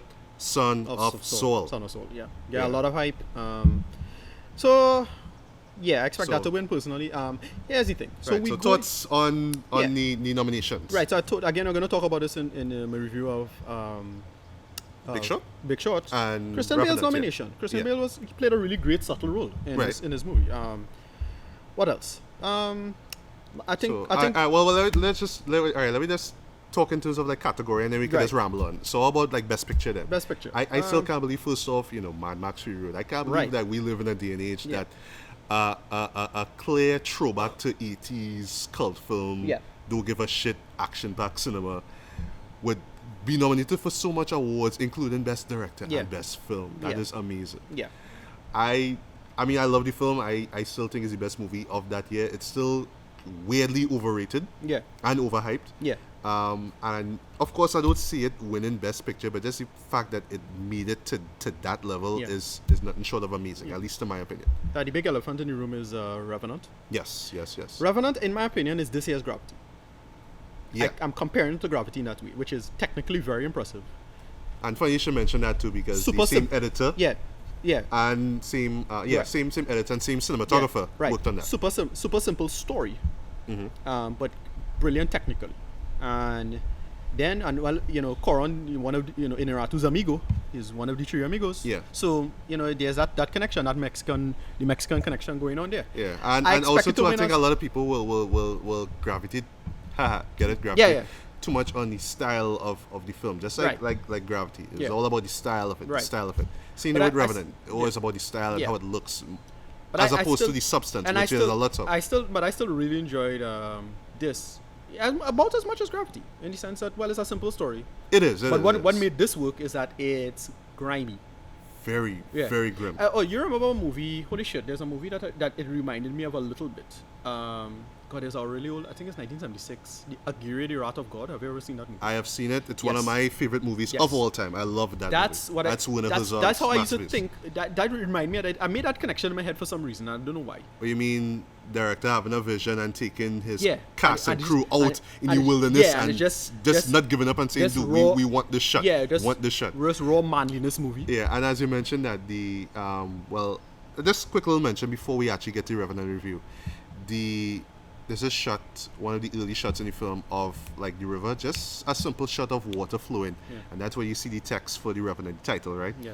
It reminded me of a scene from Aguirre, where as a beautiful scene, but in an artsy kind of way, Right. where it's just a shot of a river, but the water is flowing very heavily. It's like rainy and soft now. It's flowing very heavily, and the camera just lingers on it. Like it starts off with this wide shot of just this river water flowing, and there's this beautiful, really haunting music playing in the background. Then it goes to this close up, and the close up is just water flowing, and it's done in slow mo. And you're just seeing this for like about less than a minute, Right. and it's beautiful. Okay. I know like the average moviegoer will be like, this doesn't make any sense. What does this have to do? But it's just really about nature and the Yeah. beauty, both the beauty and the violence and the stupid. the beauty and the Brutality. brutality of Yeah. it. Yeah. Same thing with Revenant as well Yeah. too. So yeah. Yeah, no. Revenant is a movie that I personally expected to sweep. Yeah, I want Expected to I sweep. took At least it get when at least get at least around. How much is nominated for? 12. 12. So I I expected to get definitely about see 9. I definitely see it winning Best Actor, of course. Yeah. Best Supporting, I'm not too sure, Nah, but I don't I'm not think too I don't sure. think you'll get it. Best better- Original much Score. better supporting, yeah. Best Original Score has a huge chance of winning because, like, watching the film over again on big screen and Yeah. hearing that score was, my God, fantastic. Yeah. Best Cinematography. Wow. Yeah. Wow. Hands down. Yeah, well, we will do this in our review, but it reminded me of a film. There's an anime. As I make the mention, there's a popular show on Adult Swim called Super Jail. Right. Where- Super Jail, yes. Yeah, yes, where it yes. had these flowing action sequences. So you'll follow to one guy, he gets killed, and then they'll follow the guy who killed him, and then he gets killed. Yeah. And they have this really fast, like, Yes, stream yes, of yes, consciousness right. style. Right. That's how it came across. Like that opening sequence was like that. Yeah. Anyway, Film editing, yeah. I think it deserves it. Right. Although I haven't seen the other nominees, so I haven't seen all of the nominees, I should say. So I Right. can't really pick that one for sure. And Best Director, I won't be surprised. Although in my opinion, giving Inarritu another Best Director, Yeah, but in a row, boy. That's brutal. consecutively, it's kind of like, oh gosh, I don't like man. it. I don't expect get it. somebody else. Yeah, I don't expect it. That. Not George Miller for Fury Road. Not like a bashing him, but give somebody else, Yeah. please. This year. Yeah. I mean, he won. Yeah. He took it for For the Bird Golden Globes, but oh gosh, Yeah. give me somebody else. Yeah, but please. Inarritu, no, but Inarritu, right now he is the my model filmmaker. He's the person that he's what film should be, because he really gets a sense that film has a future. Yeah. With him, he's like, And- oh, I want you to come out and get your ass off your couch and come in the theaters. Yeah, same like with Hateful Eight. Yeah, exactly. And as you mentioned that too, there was a panel interview that he was part of. I saw the video for it after watching Hateful Eight. It's online, Hollywood Reporter. Right. And he mentioned, citing, he cited Lawrence of Arabia as one of his inspirations. Yeah. Just the fact that, David Lean and his cast and crew went into the desert, the literal desert. This is back in 1962. And grime out. No green screen, Yeah. nothing. It was just Shots. them out on location shooting this and getting these iconic shots. yeah. And, that was what, just the fact that he was going for that approach with the Revenant, going out to the wilderness just to get these gorgeous shots. And he says went- a lot about and he his went out- approach to And film. he really went out of his way for it, because I know a lot of people was complaining on the set. They was like, I'm not surprised. yeah, people was like, we could do this in the It's green grueling, screen. yeah. We could do this in green screen, and everybody drinking coffee and all warm. And he's like, no, Yeah. fuck it, that movie gonna be shit. I want to be out in the cold. And Leonardo DiCaprio has really damaged himself from what I understand in this My film. goodness, yeah. Total grime. Yeah, but I but don't know he if this- devoted himself to the character as well, so too. He Yeah. real what Oscar boy. Oh my Yeah. gosh. So well, And I just say, give the man, just Yeah, give it to just him. give it to him, Please, Academy, give it to him. it's kind of like legalizing marijuana, just to shut pot smokers up, just to give him it, and it'll be a complete shitstorm on the internet the next day if you don't get it. Yeah. You're expecting that. So whatever. Ever. Right. So that's best picture. Well, what else is going up there? So we have Bridge of Spies. Yeah, expect that to be good. Yeah, I would like it to win something. Right. So even if it's what was best original. Tell me, no, run through your nominations quick again and tell me what it was. And I know one of them I was supposed to talk on. What Bridge of Spies was nominated for? Yeah. All right, best picture, best supporting actor. Yeah, go ahead. Best original score, which I think it should. Yeah, go ahead. No, if it wins, I'll be glad. Production design. Yes. I think it should. That is what I expect. I think it should. It look good. Yeah. Sound mixing. Not so Production much. design, I might give it for. Original screenplay. Not so much. But give production design because it looked like the time. It was a period piece. It looked like the time. Yeah. Great interior shots and exteriors, of course. You know, when you went to Berlin and whatnot. What else? Martian. What's your thought on Martian? Do you think it should win Best Actor? Love the Martian this year. I don't think you'll get Best Actor, but Martian has had so much things I really liked. I get a feeling that Best Adapted Screenplay. I get a feeling, it might get that. I get the feeling that it might get a lot of snubs this year as well, because just have other movies that just overwhelming it. Like, other stuff I like more than this. Yeah, I don't think it should win Best Sound Editing or Mixing. But right. I think it should win at least Adapted Screenplay. Right. At least. Production design, not so much. Yeah. What else? I haven't seen. We haven't seen Room, so we can't really talk about Room. Spotlight. What do you think about? Love you think Spotlight. It should win? Really. What was it? Listen again. Best Picture, Best Supporting Actor, Supporting Actress, Director, Editing, and Original Screenplay. Yeah, it probably won't win anything. I don't think it's a movie that'll get shut out. I think. I don't expect. And I guess it's because of the subject matter, right? Well, not even that, but it's a movie I really like. And because of how simple and how journalistic everything was, just down home. It's all about the journalism and that kind of stuff. But I don't think it'll win all of that in a truly great way. Right. Brooklyn, haven't seen it, so I can't vouch for Brooklyn. I really like Brooklyn. It reminded me of a movie called The Immigrant, but much less grimy. Okay. The Immigrant was starring Maria Cotillard and Joaquin Phoenix. Okay. This one, I don't know any of the actors in it. I forgot her name. But it was nice. About a girl from Ireland. She went to Brooklyn. She moved back to Ireland, and then she realized, oh wait, Ireland. I forgot why I hated Ireland and come back to Brooklyn. But it was great. Right. I really liked it. It was nice. It was basically a nice white immigration movie, essentially. Yeah. It told that story really well. Early 20th century mid 20th century white immigration. It told that very, very well. And it was a movie that and it looked nice. It was well shot. So I took that in. All right, well, that's up for Best Actress, although I think that they will give it to Kate Blanchett for Carol. I haven't seen Carol, but I saw Carol as well. Carol is Kate very Blanchett, well done. in my opinion, is the best actress working today in right film. now. Every role, whether it's small or big, she puts in 110% every time. I think she's going to be in Doctor Strange. She was going to be in Doctor Strange. So, is she going to be in it? No. Who was he female? I was confused. I know you're talking about, but I can't remember what. I was confused. No, Thor, Ragnarok. I believe they want her to be on board for Thor. Yes, that's what confused because she's supposed to play Hala, I think. Yeah. That's what confused me with. Thank you.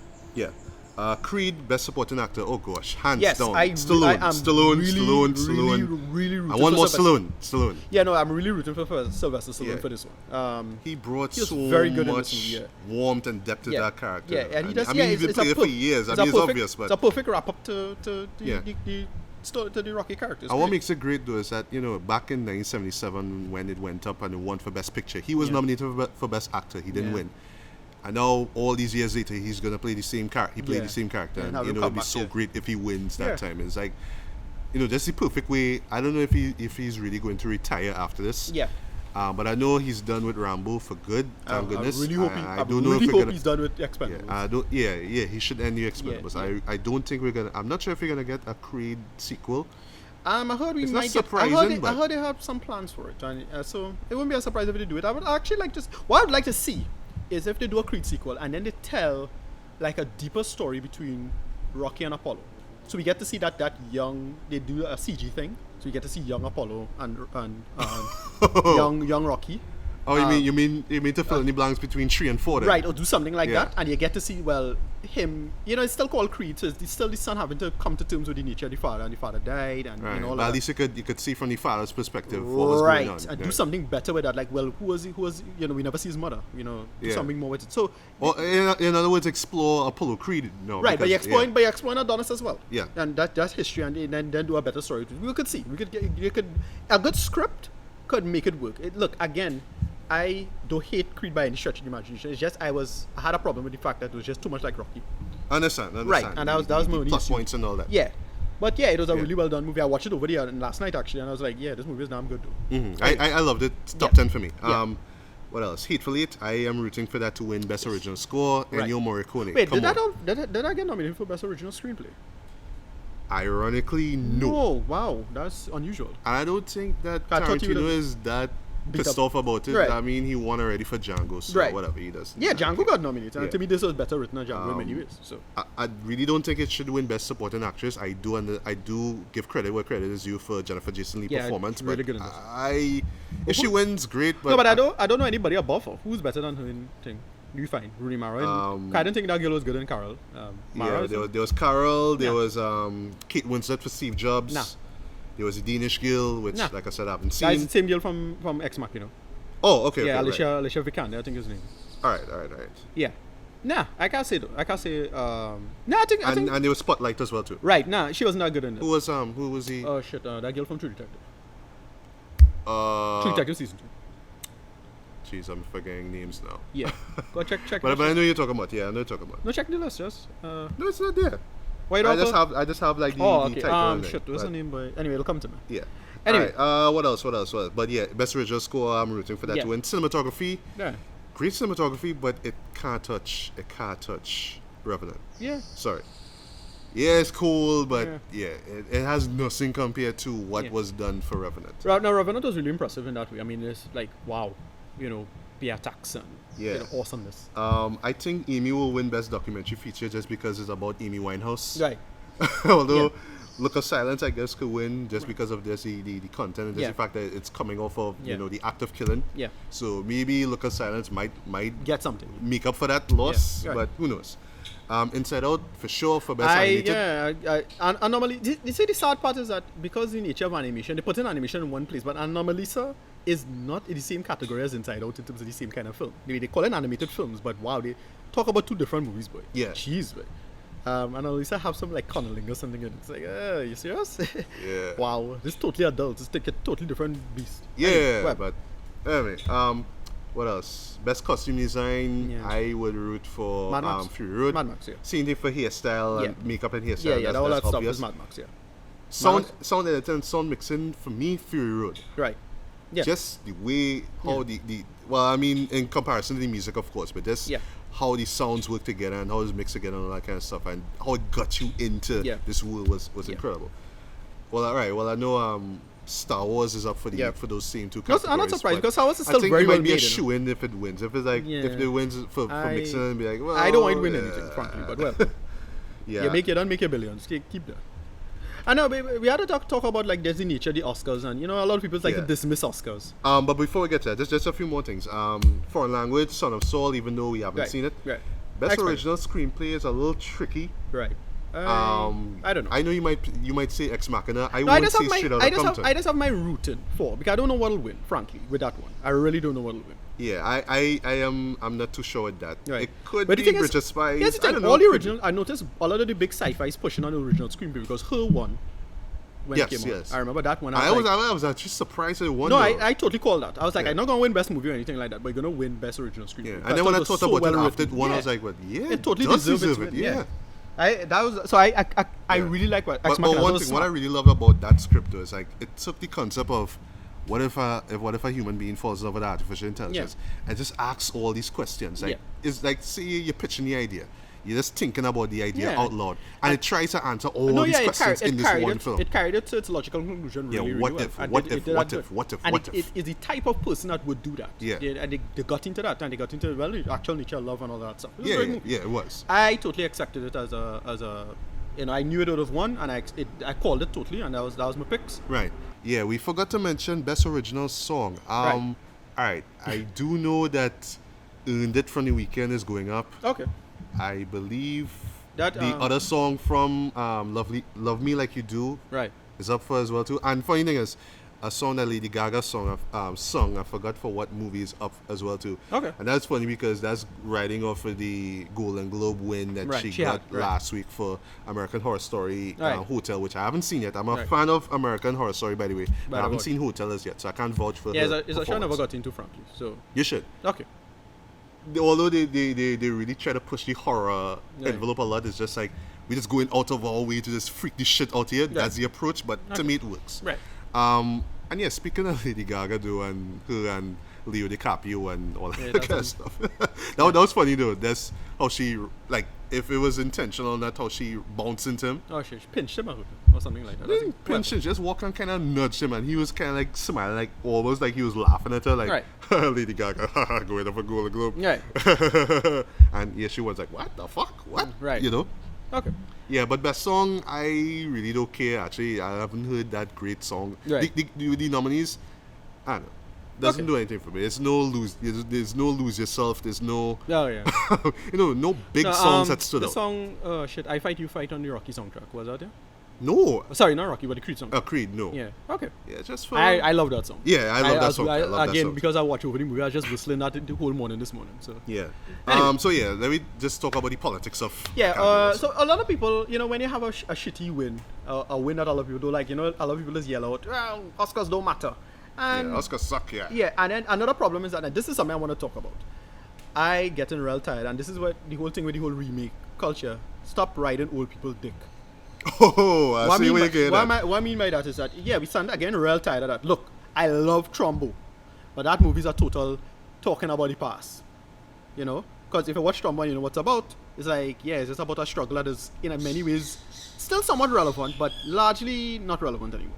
Alright, so do you mean it in terms of, like, say, Selma from last year, which was... Selma, a little bit, yeah. Selma was like, well, it's... Oh, that song, that Common and John Legend's song, Glory, that was well deserved. Right. See, that's a song that stuck, that stands out, not earned it. But anyway, moving along. Same thing with something like Trumbo, Creed, it's stuff that we remember. Remember the... Oh, you mean playing off of nostalgia? Yes, again, real sick of this dread. Because it's just the old people. I mean, I suppose this might be a trend in Oscars all the time, where whoever old enough and remember, and it'll hit their buttons, you do it. Like Selma. Right. Another thing, which is... freaking remember The Artist? Yes, that's a perfect example. Right. And like, nobody remember after that. But at the time, it was like, wait, a silent film and everybody within, like, oh, boy. in 2011. Yeah. What? OMG. And then once after it came out, and won the awards. Yeah, nobody forgotten. Move on. That is my problem. Again, real tired of that. People like to dismiss the Oscars by saying, well, it didn't matter anymore. Let's admit it. It is something that has very strong cultural capital still. Of course, it is very, you could dismiss. Say what you want. I think it does matter. It does matter, and it still is relevant in terms of like what people think about the world. And that's in terms of just, okay, this is the direction of filmmaking now. This is the direction of storytelling now. Yeah. I need to look into this. I need to learn about this. I need to do or try to emulate this at least, And I think this dismissive attitude is something that again real tired of. Like I remember moments when Oscars sucked for me. When this guy won, what do you call him, Denzel, won over. You mean for Trinity? Yeah, I don't over A Beautiful Mind. Hated that. And then, but you remember his performance? Do you remember? At least his performance in Trinity stood out. Not compared to Beautiful Mind. Another example. But then before you get the sense of he should have won for the Hurricane. Yeah. And then this fella won for, I think who won the year he won Hurricane? That was 99. No, that was 99 it came out. Yeah, not Gladiator. I can't remember. Not Russell Crowe win. But that wasn't for Gladiator. I think it was for The Insider. I think that was something like that. And I was like, are you serious? Yeah. The worst example and the most extreme case was the winning of Crash. People was pissed off with that one. Just like, Crash was just so blatant, so suckering. Like, we're all connected together, and we should all another classic example. Another classic. Because I wasn't old enough to remember this, but a lot of people was burned and pissed off by this. Was The Color Purple? That was a big one. Oh yeah. That was a real big one for a lot of people. It's because like total, Steven Spielberg doing this film about slavery, the South and racism and all that stuff. And then people was like, well, another black movie should win I Dream of Africa, and I'm like, what? Are you serious? No, you mean Out of Africa? Out of Africa or I Dream of Africa? No, it's What's I Dream of it's Africa? Out of Africa. Okay, which movies I Dream I of Dream of Africa it came out in the late 90s, I believe. It was Okay. a flop. Right. But I take another example too, and this is something that I want to get into in terms of like the whole racial perspective of the Academy Awards.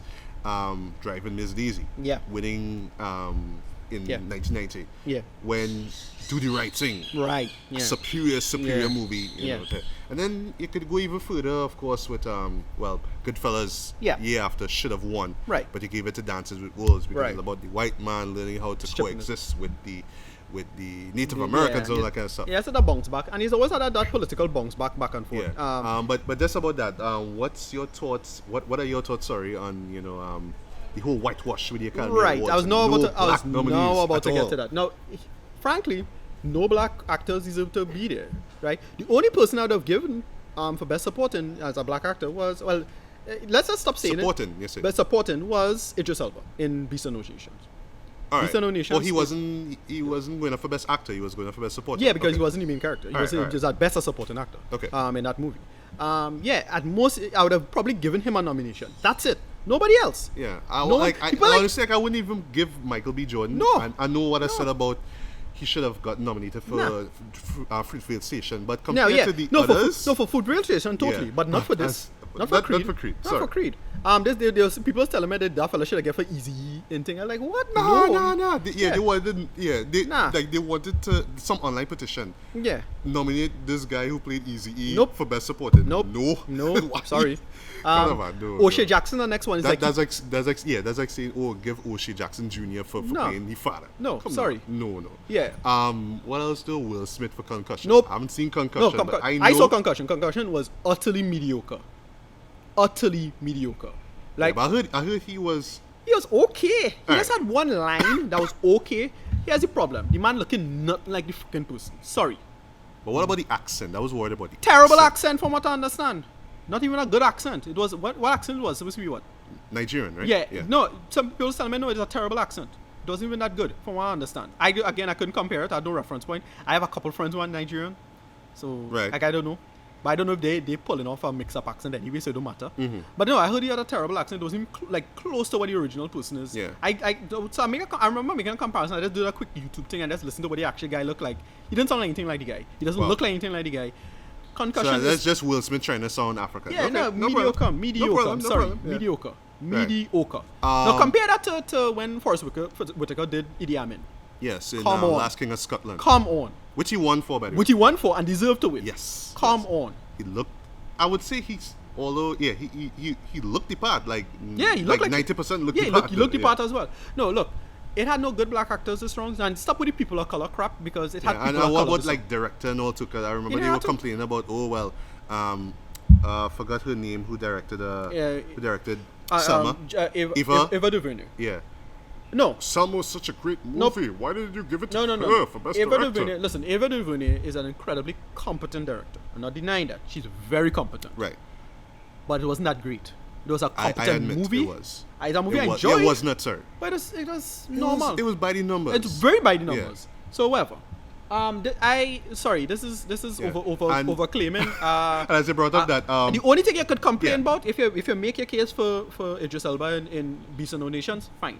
okay. I think he was okay in that. But if you say that, all right, you gain an Oscar nom for that, I wouldn't be surprised. Yeah, but what you might argue though is that with Golden Globes is understandable because you have Right. TV and Right. Hollywood, but this is a Netflix film. That's the thing. But It's not a Hollywood release. Thank you. That was about to get to because it didn't have that many I didn't think it had a big theatrical release. It had a small one. Right. They did that and then they put it on Netflix. I remember they had a whole thing. But it with- did before. Okay, I Yeah, thought but it was not Netflix big. It was not first. particularly big theatrical release from what I understand. It was okay.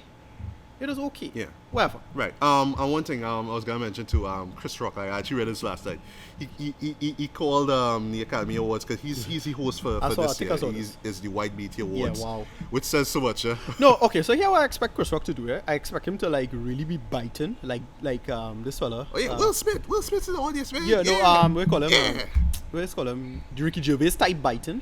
I Oh, expect oh, that yeah. level of bite and sardonism. Oh yeah, you saw how Ricky was moving for the Golden Globes. No, he he was was just brutal. like brutal. Yeah, boy. just brutal. My God. No, Ricky Gervais is like, He did and not give a fuck, I'm boy. expecting us to get a whole night of I don't know. I mean, Yeah, Chris Rock. Ricky Chris did Rock not is. give a fuck.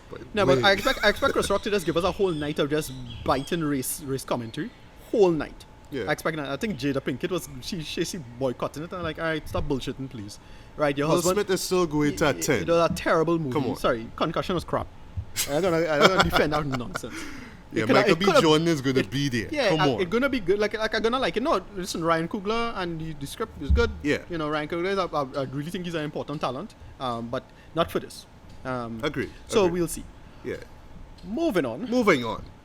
What are we gonna talk about? So yes, let's go. Let's continue the Academy Awards talk with Yeah. two films are going up for Best Picture. Yes. So Ricardo's going to talk about Big Short, which I have yet to see. Yeah. I will see it, of course, because I want to make sure to see all the Best Picture nominees at least before the actual ceremony takes place. Yeah. And then both of us are going to talk about a film. Did you see it on Saturday?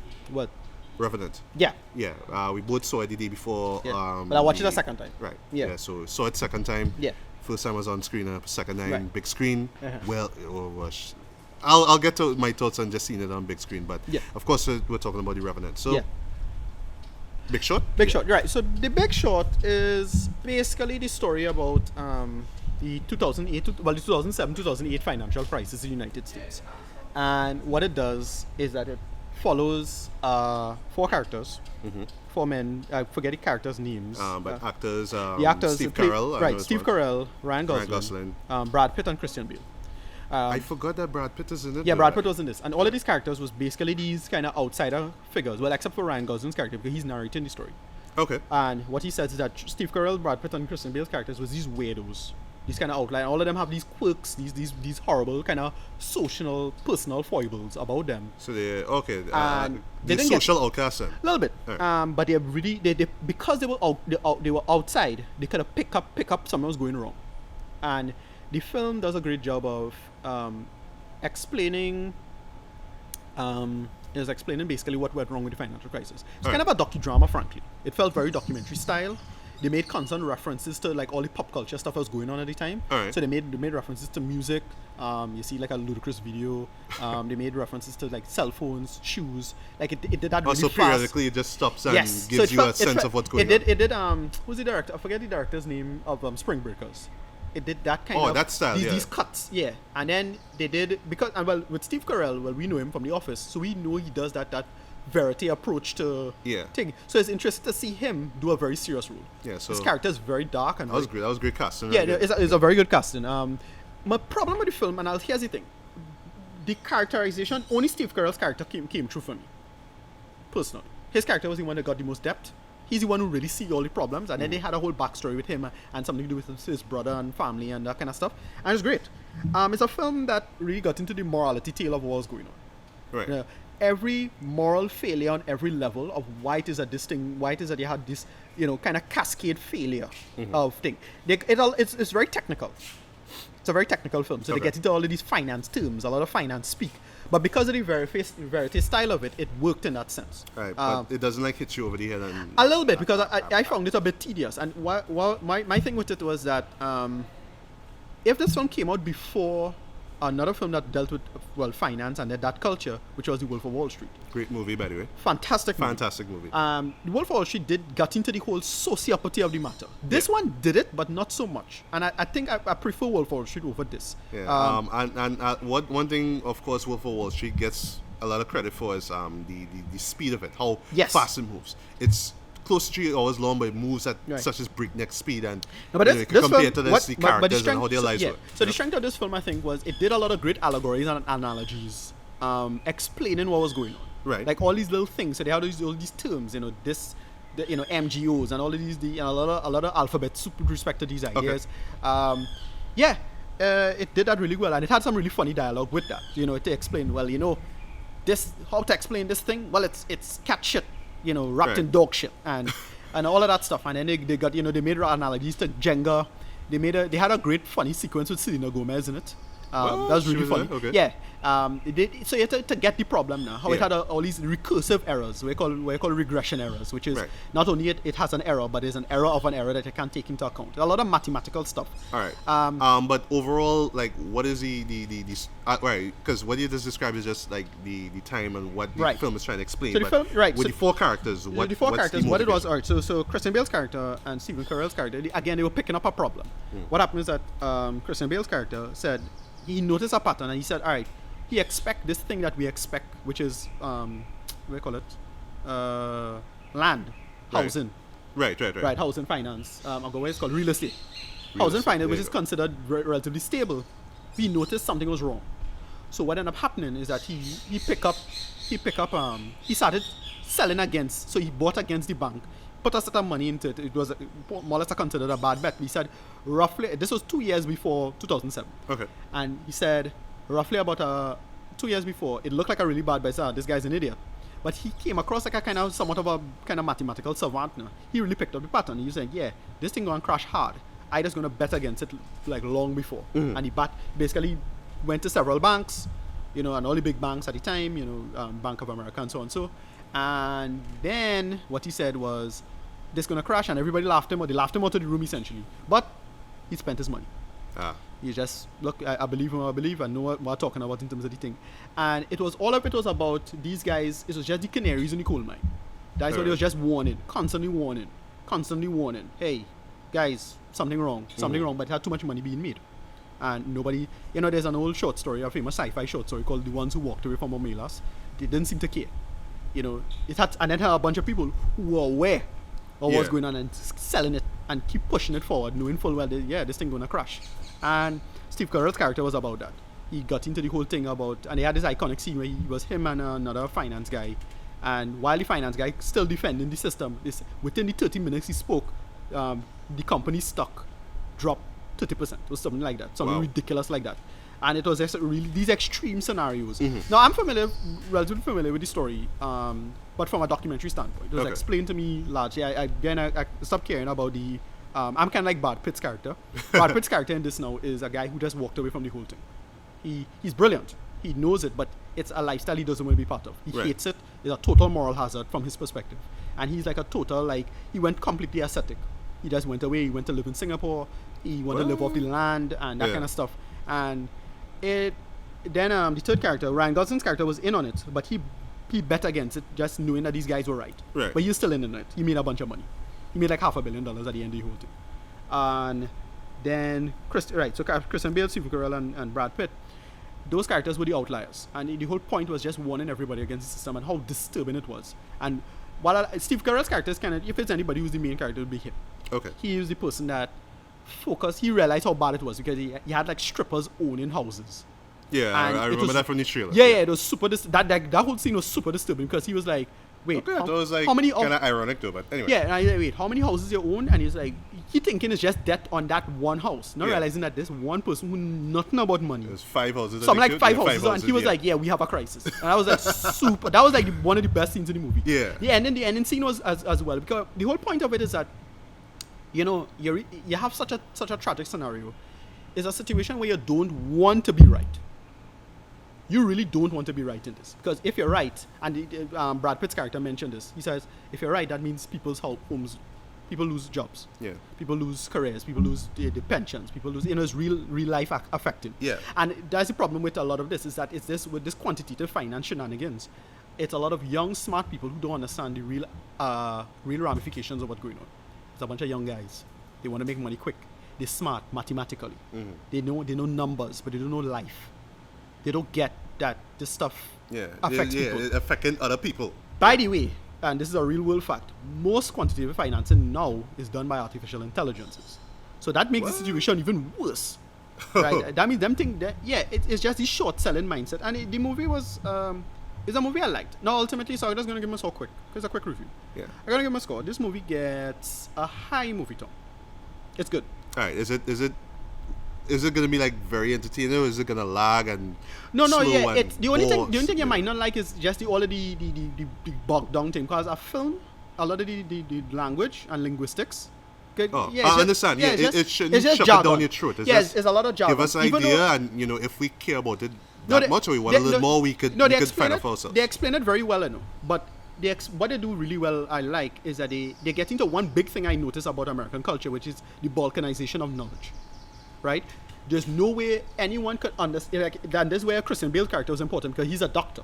He's a medical doctor. Okay. And he picked up this problem because he understood something in medicine and how that could crash a system, right? Oh, that's and that's that's the whole interesting. point, Yeah. right? And you see, one of the big problems with a lot of financing is because it have a lot of shenanigans and back and forth. You have a big balkanization in the industry, which is people, you need to learn it in my language and my way. So you have to not only translate into bullshitties, but Bullshitties. yeah, but you have to understand, make it much more difficult to understand what's really going on.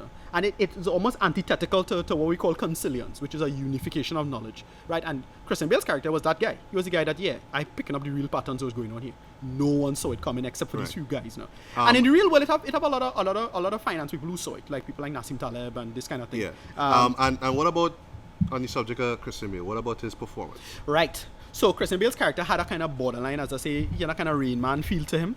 His character was really kind of shut down as a child. He has a glass eye. So he looked really strange. And he looked like he had this kind of Rain Man look to him. Now he's slightly Asperger's. You're not sure going on there. Kind of not looking in the face. But because of the glass eye, you can't tell. And it really subtle performance. I totally understood why he got the nomination. All right. Really, Does he really have a good. lot of lines? I imagine with that character. No, well, he he wasn't a guy that just constantly explaining shit to people. He was like, he had his moments, but it wasn't like that much. It was just like explaining, like, hey, there's a serious moral hazard. And then he took a lot of hit because people want back their money now. And then when the shit went belly up, people was like trying to sue him and all this kind of stuff. And he's like, no, I was trying to warn you people. Sorry. That was the whole thing. The sad part about systems like this is that the truth tellers get sacrificed first now on the altar of dishonesty. That is what ended up going on, and it was the ultimate moral hazard. Let's admit that what went on in 2008. And then at the end, Steve Carell's character is like, oh shit, they got bailed out. Wow. And in the end, then he had to make a really hard choice. I don't want to spoil what it is. Please but don't. I say please don't. Yeah, he had to make a really hard choice in the end. And again, morally, when you understand what's going on, morally it was a seriously hard choice, especially if you know what his character was about. Right. I really like this movie. I give it a high movie tone. It doesn't get an IMAX. It's not a movie that really worth that much money. It had its problems. I thought the variety style didn't really work that well, frankly. It felt jarring, a little annoying, frankly. But I get why he decided to do it that way. And he's nominated for Best Director. Yes. Yeah, yes, I don't think he yes. deserves it, frankly.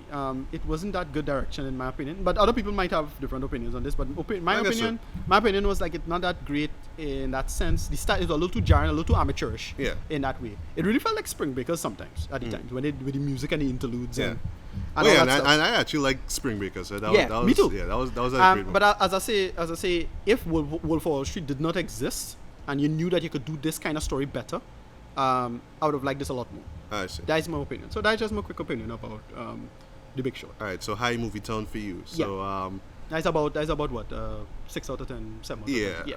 So do you think it will win anything at the awards, like best supporting actor? At least? As I say, I think No, sorry, best not sir. What am I saying? Not best supporting actor. Come on, that's for Stallone. Yeah. Right. But I think it might get snubbed. Like it might not win anything. Much like with Spotlight, again a big topical movie. You're doing it years later. I don't see it getting anything. Frankly. So that's it. So let's cut to. So let's jump to the moment you guys have been waiting for. Yeah. Well, hopefully. All right. It's the Revenant. Yeah. It's latest film directed by Alejandro Gonzalez Inarritu. Yeah. Forgive me if I said his name wrong. Yeah. All right. It's based on a novel called The Revenant, a novel of revenge. It's inspired by the real life story, which I was completely unfamiliar about until the film came out, of Hugh Glass, who was a frontiersman and fur trapper back in the early 1800s. Yeah. Alright, it stars Leonardo DiCaprio, who plays Hugh Glass, and we will talk about later on why he should win Best Actor. It also stars Tom Hardy. Who else is in it? Nominal Gleason. Yeah, Nominal Gleason. Yeah. Also, who was also from Ex Machina, we just mentioned before. Yeah. That boy from Squad Trials. Where is his boy? Maze Runner. forgot. Jeez, I haven't even seen Maze Runner score trials, though, but No, but no, the first one too. First Maze Runner. Okay. He had this weird eyebrows. weird Because- eyebrows. Yeah, the kid with his no, yeah, that's just he has like his brow is like Yeah, weird. What is it? I forget the actor's name. He was in that. He was pretty good in this. All right, so I'll just run through the story quick, and then Ricardo could just share his point of view. Yeah. I'll share my point of views, and then we'll do our rating scheme and whatnot. Right. So it begins with a group of hunters. Yeah. And they hunt for pelts, because that's how they make their income. You see, it's a really Yeah, the pelts harsh thing is- environment. Yeah. So how whichever and however way anybody can make money in this stage in American history, that's how it is. So they're out in the forest, and one day they get attacked by a squad of Indians. Yeah. I forgot what tribe it was. I think it's the Arikara. I think that's the name of the tribe, if I'm not mistaken. Yeah. Yeah. So they got attacked, and basically they're trying to go back to this. It's a town, basically. It's a town, not a mining town, but it's a town that they have set up. Yeah. A settlement. Yeah. That was I should call it a settlement. And on the way, Mr. Hugh Glass gets attacked. This is not a spoiler because it's actually in the trailer. Actually, he gets attacked by a bear Yeah. in probably one of the most jaw-dropping scenes I have ever seen. The grime was real. Yeah, that was No, yeah, so the grimy. action in this movie, the action in the no. Here's the thing: what the movie felt, what the movie felt strange in terms of like when the camera was panning, it had this weird pan to it, and I don't know how they was doing that. Oh, Here's you what mean it would go right and then suddenly it would just cut back to left? yeah, but no, and but then- how it was when it was panning, the motion it was looking like. Now again, and I had it on my television, so my television have the settings on my television probably made it look Yeah. off now. So I went to see it in the theaters and I saw the same effect, that same thing. You know what it felt like? Like they shot it with a VR camera, and then they just control the where you should see in terms of the framing. Because you know how to edit with VR now. Right. It felt like that, but I don't know what was going on there. So they get to zoom and control what direction the screen would be. So that's why when it started pan, it felt like a quote unquote like a post. Oh, it Yeah, felt post, huh? like In yeah, post? it didn't feel like the camera moved. Well, moved, it felt yeah. like It felt strange, you moved especially in it in that first post-production. sequence. Right. That first sequence with the Indian attack. As I say, I keep referencing Super Jail. Yeah, Like that fast movement kind of thing. Yeah, well, I would love to see more of the behind the scenes, because there are actually like a few videos out online Yeah. that explain like how they did certain shots and whatnot. Yeah. So yeah, so getting back to the story. So Mr. Hugh Glass gets viciously attacked by this bear. Still a disturbing scene in my opinion. It's still awesome, Yeah. but that's really messed up. Yeah, they're just grimy dread. And he is like badly hurt, but he still managed to survive, right? Yeah. And one of the members of the hunting team, John Fitzgerald, Yeah. played by Tom Hardy, insists that he is just slowing everybody down. Right. You should just leave him. Right. You should just kill him off. Yeah. He got mauled really bad by this bear, so anyhow you take it, if we try and get him back to the settlement, he might die on us, or Yeah. he will slow us out. He will slow us down regardless. So Yeah. we either just leave him or we just kill him. And of course everybody else is like, no, he's part of the team. He's a great hunter. He's part of our group. He's valuable. So let's try to bring him back. Yeah. And then through some circumstances which I won't get into, Yeah. Fitzgerald does eventually leave him. His half Indian son gets killed in the process. So now Glass is left for dead, and now Glass initially is kind of like bent on just finding the man who killed his son, just seeking revenge. But at the same time, while he's trying to get back to civilization now, he goes through this rather extraordinary adventure where he's going through from place to place, and it's just all about survival at the end of the day. Just him trying to survive a night, trying to survive a snowstorm, trying to survive another attack by Indians or soldiers or whatnot. Yeah. And just seeing this character just go through all these trials, just the basis of what the film is about. So I would admit, before I get to Ricardo's point of view, it kind of starts off where it's about revenge, where the primary goal is about finding the guy who killed his son, but really it just kind of develops about into this story about just man just being able to survive Yeah. in the most extreme conditions, and then it evolves, or at least it kind of evolves and goes back to Glass's story, really about man's place in nature, how man treats nature, how nature treats man, whether it's just man having to kill an animal, just to survive, or a snowstorm or whatnot, and how would man survive that, or can he, Right. and just this back and forth with the relations between man and nature and whatnot needed a very fascinating film. But before I go deep into my point of view, Ricardo, what are your thoughts on the film? Yeah, again, really like this film. This film, what I'll say is that it's this year's, I mentioned earlier, this year's Gravity. Gravity. Yes, It is very simple story. Yeah. Simple revenge story. Man get left it's behind, so well, revenge. Yeah, Yeah, it is so well simple. made, and I really liked them. I enjoyed how both characters was opposite each other. You're constantly, Leonardo DiCaprio's character almost barely talked. Whilst, because Tom Hardy, he got his Right. neck cut, Right. so he's always grunting and groaning a lot. and Tom Hardy's character is the exact opposite. Yeah, constantly he's a talkative one, constantly like- making noise. Yeah. That's why I gotta kill you. Right. Yeah. What I liked about Tom Hardy's character is that you got the sense that he's a complete sociopath, but it's totally justified for him to be a sociopath at the time. Yeah. But even if his actions were not justified, he would still do them. Yeah, and you do Yeah. understand why he does it, even though Right. it comes off like real dick moves and stuff, Right. like, gosh, why you just leave the guy here to die for? But Right. And you get different. two things: A, he's slowing us down. B, we would still get paid. I Right. want to get paid. And he's still right. And he was cracking me up the entire time was him focusing on the pelts. Things about them gotta pelts. go back for those pelts. Yeah, lost everything's the about- pelts. Gotta get yeah. the pelts. Yeah. I know. This movie really worked for me. Again. Oh, and one thing about Tom Hardy before I forget, he has this really great American accent that he does, but every once in a while he will go into the Bane voice. Yes. Like, yeah, we gotta go back and we Yeah. gotta get this Bane. Yeah. I know. But yeah, a fantastic performance by Yeah. him, well deserved of Yeah. the supporting actor nomination. Yeah. Although, he's not gonna win. It's No. Stallone, just saying. But Yeah. go on. No. The film really worked for me. I do expect it to. Inarritu is excellent direction. He did a good job with just the effort. Yeah, just everything The about sheer it. effort of this film. Again, it's one of those films that gonna rub people the wrong way because you could just be so, well, look how great our film is because we did this great thing that nobody wants to do. And Inarritu kind of showing everybody up, and you're gonna start to piss people off. As I said, it could be, this year's Gravity? no. No, not Gravity. In terms of losing, a lot of hype. Boyhood. Oh, Boyhood. Yes. A lot of hype, and well, it's just this big technical thing, but look, not look that at good. me. I made Right. Boyhood. Right. Took me 12 years. Right. Woo! And then Boyhood didn't ready Yeah. to do much. And the thing is, like, I bought into the hype. I would admit, because I actually thought Boyhood was going to win, and then Yeah. lo and behold, Birdman won. I was like, what? Yeah. And I was happy, but I was so surprised because Birdman, just like Revenant, is an art film.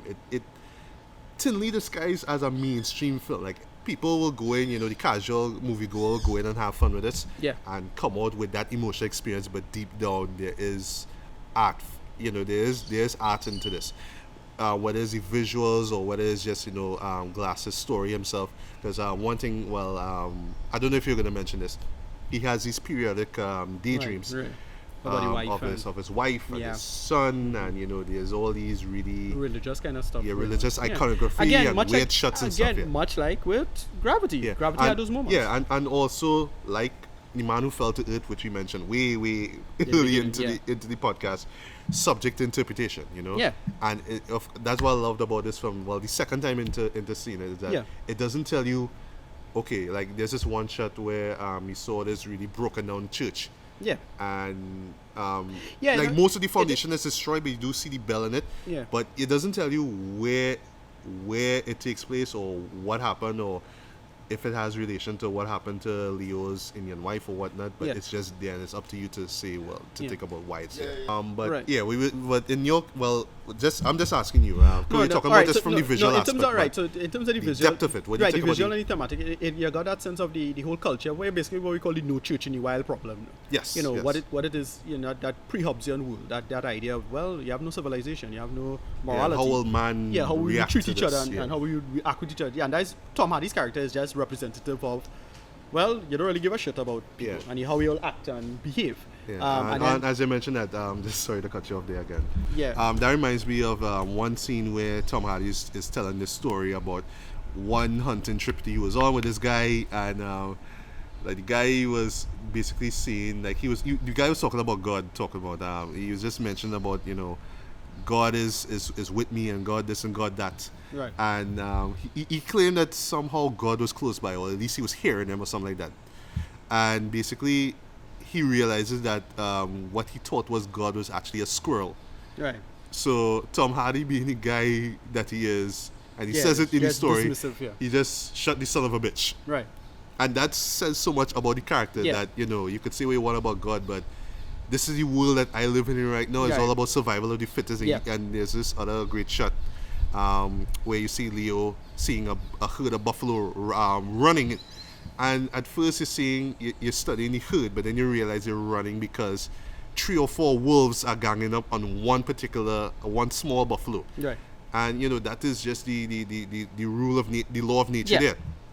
All the others are going to run because they want to survive, and they're going to leave this one particular one, whether Yeah. it's a child, whether it's a baby or not. They're going to leave that one there to die. Yeah. It's all about survival, and Yeah. just that comparison with man and nature again. Yeah. Made it a very interesting view. Oh no, yeah, they did that really, really well. Because they just exemplify his character again. The idea of the church in the wild, what does it mean to have, basically the edge of civilization, origins of things like religion, why it come about in the first place. Yeah. People want to feel secure. That's the main point. Another thing I really like too is how they show Native Americans. They're not savage barbarians. But Although it kind of comes off like that the first time. What they do really well with it is that it's not completely savage, but it's not as condescending as the idea of what you call the noble savage either, which is Right. a really condescending idea. No, they were humans like us. They traded, they engaged in a lot of warfare and violence as well. Yeah. A lot of evidence of that. So those two schools of thought, they just did it like that, and the Indians pretty damn violent too in this. Yeah, They they were. were. Yeah, and they did it really well. And then when Leo met that character and how your skin when he was helping him out, that was pretty cool. And as you brought up that, there's this one scene where he's given sorry, it's not a buffalo, sorry, it's bison. I heard a bison, sorry. Yeah. And he's given a real bison liver to eat. Yeah. So he eats the liver, he eats like about a couple bites of it, and then he pukes it back out. Right. So that was real, by the way. That's just Oh, really? a test. Yeah. He did that for real? He did that for real because Oh, wow. apparently they tried to, they were working with a fake one, and It I didn't think work right. Leo and the director wanted to make it as real and make it feel as authentic as possible, like the reaction I guess. So what was the meat? It was really bison liver? What did they get? It was really or bison liver. like a cow liver or something? I think it was bison liver apparently, or it was a real liver, animal liver. Okay, all right. But what I was curious about, because this is one shot where Leo grabs a live fish and starts to eat it. Yeah. I was wondering if that fish was real. Possibly not. It's unlikely. Yeah. Well, the problem is that, as usual, the SPCA will jump on that. Yeah. Oh yeah. Stuff like that, the animal rights right, stuff. Right. I doubt that'll be the case. Yeah. Maybe, we're not sure. But let's talk about Leo's performance. Yes. Amazing. He was, Amazing. yeah, he was very, very good in this. Again, it's one of those culture. You might get a big blowback against him. Like, you're supposed to win, and everybody. As usual, when you have that stuff, every time you have something popular, Yeah. you have the counter. But I thought he was genuinely good in this. He was him just having to struggle from nothing. Yeah, that and just really the was- physicality. It was Yeah. more physical than, right. He just than went through it. dialogue, really. Yeah. Yeah. I know some people might complain it's all about grunting and groaning because, his movies always Yeah. a lot. But Yeah. when you see his face and when you really understand what the character is going through, it adds so much to it. No, yeah, they mix up everything of a high emotional and, well, if you want to use it for the lack of the better term, spiritual, going through, what happened to his child, what happened to his, and I would admit it is heightened there. The acting is very heightened. and Like, then when he grunts a lot, it's heightened, but him it having works to a lot. be, and then him having to be basically going back to the grittiness, the lowest form of humanity, Yeah. to survive and just to get back his revenge.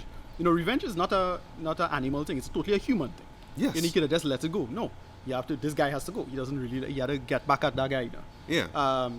And it was really worked in that sense. I totally. Well, we're gonna get our ratings. Now, question, right? Yeah. Question I'm gonna throw to you. Now, remember, I believe it was last year. Eddie is Remo. His name is no. Who? Guy from Redmayne?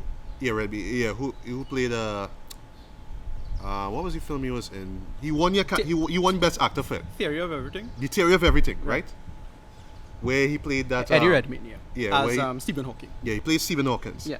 And for me that was the upset for that night because Okay. I didn't think that he should have won it, and my reason is because You're playing a guy on a wheelchair. You're playing Stephen Hawking, and there's not much he does really. Yeah. Okay. I would say this much before I get to your answer. Before he gets his sickness, yes, he acts very great and all that. And then I remember this one moment where he's trying to climb up a flight of stairs at his home. He literally had to crawl his way up. But when he gets on his seat and he's doing these Stephen Hawking thing, it's just like, anybody could have done that. But yeah, let's throw it out to him because, he's playing Stephen Hawking. Yeah. Okay. I so agree I think people might argue with that with Leo. Right. I agree with you with that. I think... So Eddie Redmayne is an actor that really fluctuates to me. Now, if it wasn't for Jupiter Ascending, I don't think he's a really, really damn good actor. But I heard he sucked at that. No, he was horrible in that. He had some really bad... He had this weird voice he did in that. Yeah, no, it didn't work at all. So he have his moments. I don't think he's that great of an actor, but he gets really good roles. And what I think... Admittedly, he does. What I think sells him is that he gets the right... It's just because the cinematographer knows how to shoot him well. Yeah, so he always looks the role. He always looks so you the get right feeling, part. You get the feeling. Same thing with like I saw Danish Girl, for example. Right. Same thing. You get that same feeling where he, they know how to shoot him and then he knows how to look the part. So you get the feeling that he's doing good acting. Yeah. Not with Leo though. With Leo, you really get a sense of he just playing this man who's lost everything. He had to get back from nothing and build himself back up. It's like the Martian in that way. Yeah, I think it all goes to just the amount of effort he puts into all his role for the past decade or so. Wolf of Wall Street. Yeah. Aviator to for better for from since the days of Aviator, even I thought Departed and all too. Yeah, from since the days of the Aviator, for me, I would consider him, like wow. Oh, and speaking of Departed, this is stupid little joke I got through out here. Yeah. So yeah, Hugh Glass survives so much in this film, especially being able to survive in like cold temperature, which is seen a lot because with Titanic and how he died, Leo's character. Yeah. So like while I was watching this for the second time, I tell myself, he's surviving all this, and like every scenario he's in, I just imagine myself, I would have died here. Falling off a cliff, I would have died. Yeah. Snowstorm, I would have died. I would have just given up on life and just died. No, it's the same thing. It's the same thing with Martian. It's just this whole. It's not so well in this case. In the case of the Martian, it was kind of what we call competence porn. Oh. Right, where it was just this man just super competent and he just happened to have the right. Competence and he just happened to have the right set take of my skills. knowledge and use that. Yeah. But this is just in this all or nothing. That's it kind of came off like that. Like if I don't do this, I will die. End of story. Let me do it. Yeah. Right. And it's just the raw it's just grind. this primal need to survive. Yes. What made it work too. But I'll say this much. Speaking of Departed, if there's one way I could think of actually killing his character, shoot him in the head. Headshot. Yeah. Remember Departed? No, but that was the whole point. That was the whole point with it. It was just the idea of him having to solve problems with respect to. Well, he kind of had to cover it up to her, because he was about to go on to kill him, and then the son. Yeah. And he had to bury him, so he had to make it look like he dead natural now. So he couldn't get a bullet in the head now. But what I'd probably do that though. Like if I was his character, what do I call it? Tom Hardy's character. Fitzgerald. Yeah. Fitzgerald, right? I'd have done that. I would say, well, I want to put, but he couldn't do that because he was planning to put him out to his mercy anyway. Yeah. So he had to cover it up in that way, and then the son and all that. Because I think he was suffocating him. He was stifling him. He was trying to stifle him. Yeah, that's what he's trying to do. Yeah. Yeah.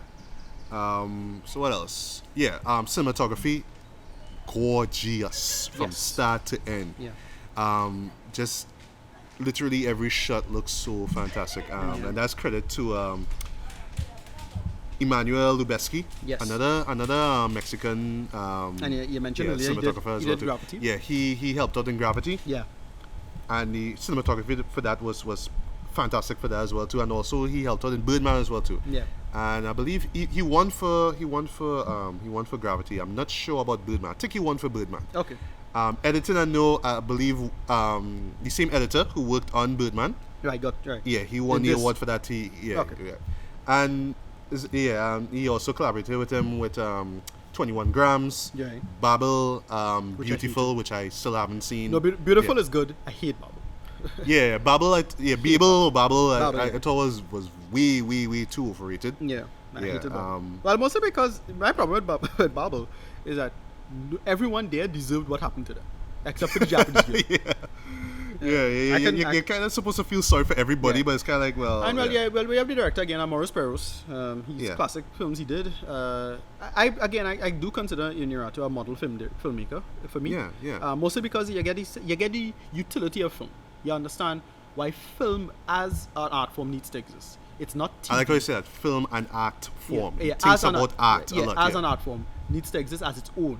You know, it's not TV. It's not TV shows. It's not a series. It's not a video game. It's not some experimental bullshit. It's a straightforward story. You go in the theaters. It's the 21st century, not the 20th. Yeah, and you're getting an And you experience. get an experience. Like, And imagine Lawrence of Arabia, which I mentioned thank you, before. Yeah. Like, I And he- didn't he- have the privilege of seeing it on big screen, but if Yeah. I did, I would have been blown away. Just the same way with this movie. Same here. reason I have a lot of respect for Tarantino. Same reason I have a lot of respect for Nolan. It's these people that they're still holding it down. Yeah, it's about cinema. Or Yeah. cinema. That's what it is, cinema. Yeah. Not so much, well, yeah, this movie was good, it makes some money in box office, but it'll make even more on DVD and Blu-ray. It's not those throwaway films. It's something Yeah. that you see on big screen or whatever, and it stands on. And that's Yeah. why when I saw this movie for the second time, I loved it, and I regretted the fact that I put it as number 6 in my top 10. That definitely should have been on my number 5, but my Okay. God, that was a fantastic movie. It fell a little bit for me.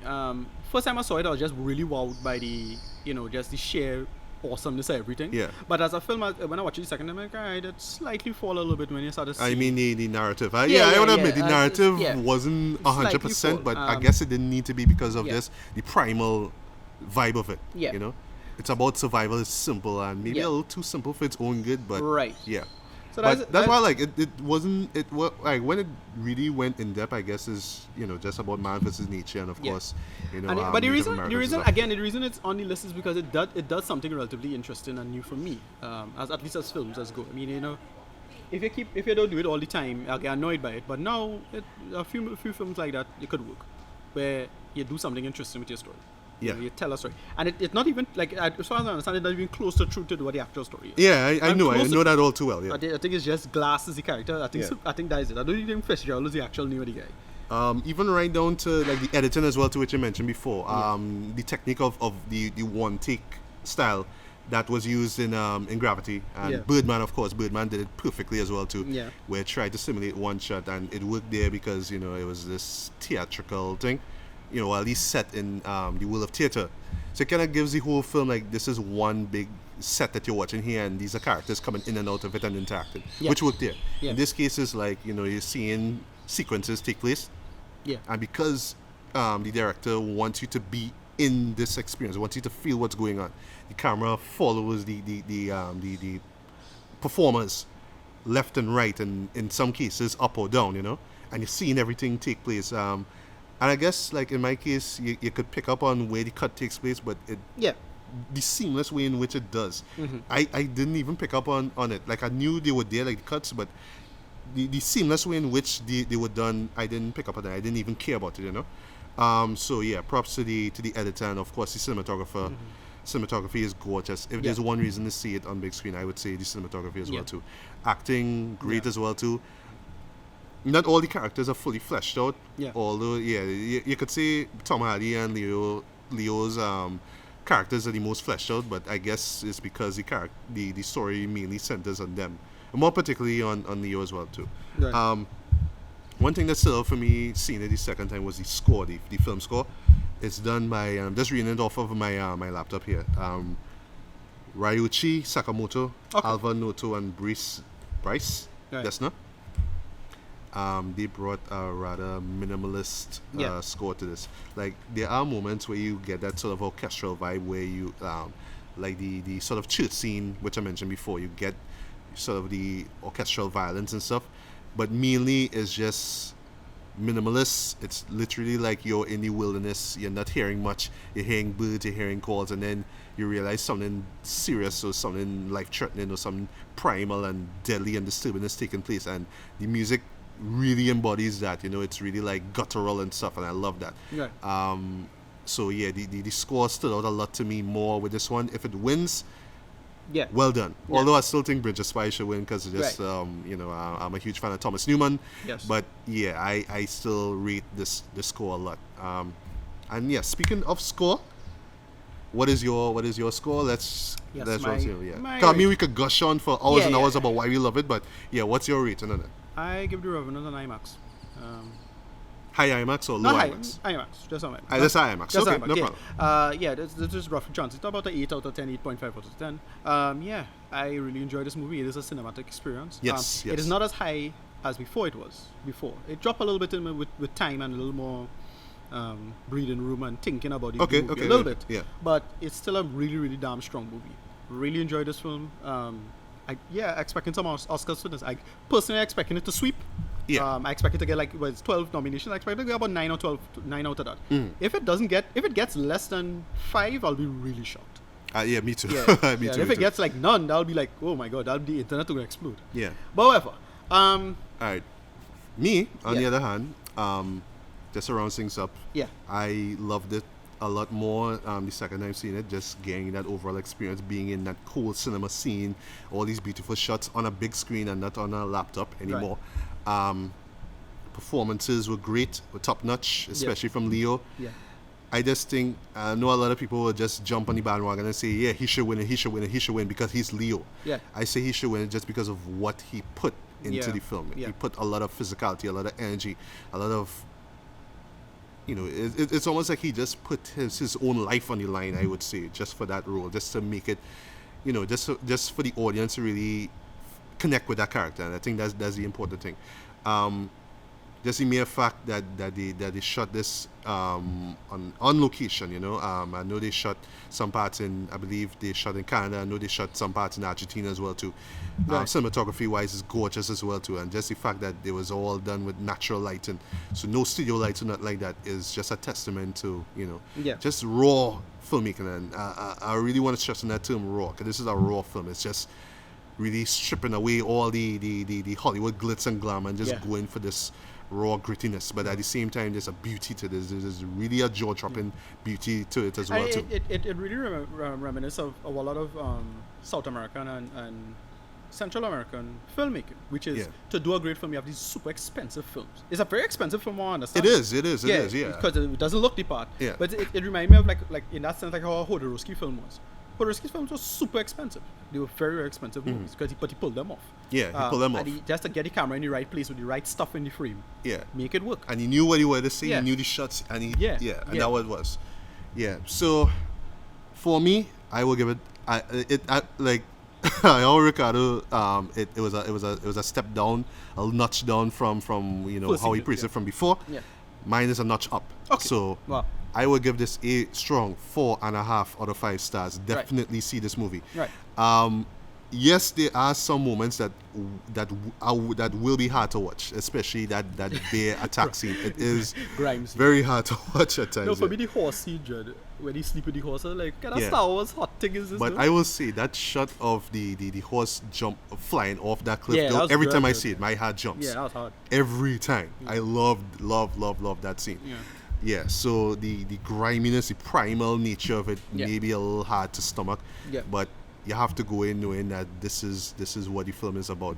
But don't think that this is just about, grit and grime and death and there is beauty to this. It is about life. It is about human spirit. Yeah. But it doesn't delve too much into it. It's just really And about it in comparison to I know the a couple. coolness. I have a couple of friends who said, well, that was kind of pretentious and it was trying to tell a message. And I'm like, no. Yeah, I know a lot of people say that, especially with the flashbacks. But I thought that worked because that's the whole point, is that it's him trying to hold on to the humanity stuff. Again, if you want to dismiss it as much as say Gravity, because Gravity had a lot of like spiritual stuff in it. Yeah. But it worked. Yeah, I mean, and also like Birdman as well too, because Yeah. a lot of people tend to dismiss that it is an art film. I do call it an art film. Yeah. Right? 'Cause it says a lot about human spirit and how it manages to say so much of in the case of Birdman, about being relevant in today's age, regardless of whether you're an actor or a film critic or just somebody in life, just being relevant and your place in life. And you're seeing that comparison once again with this movie here, man's place in nature, in this harsh environment, being able to survive. Should he survive? Does he have any right to live as this guy who goes around killing people for no reason, or all that kind of stuff, really.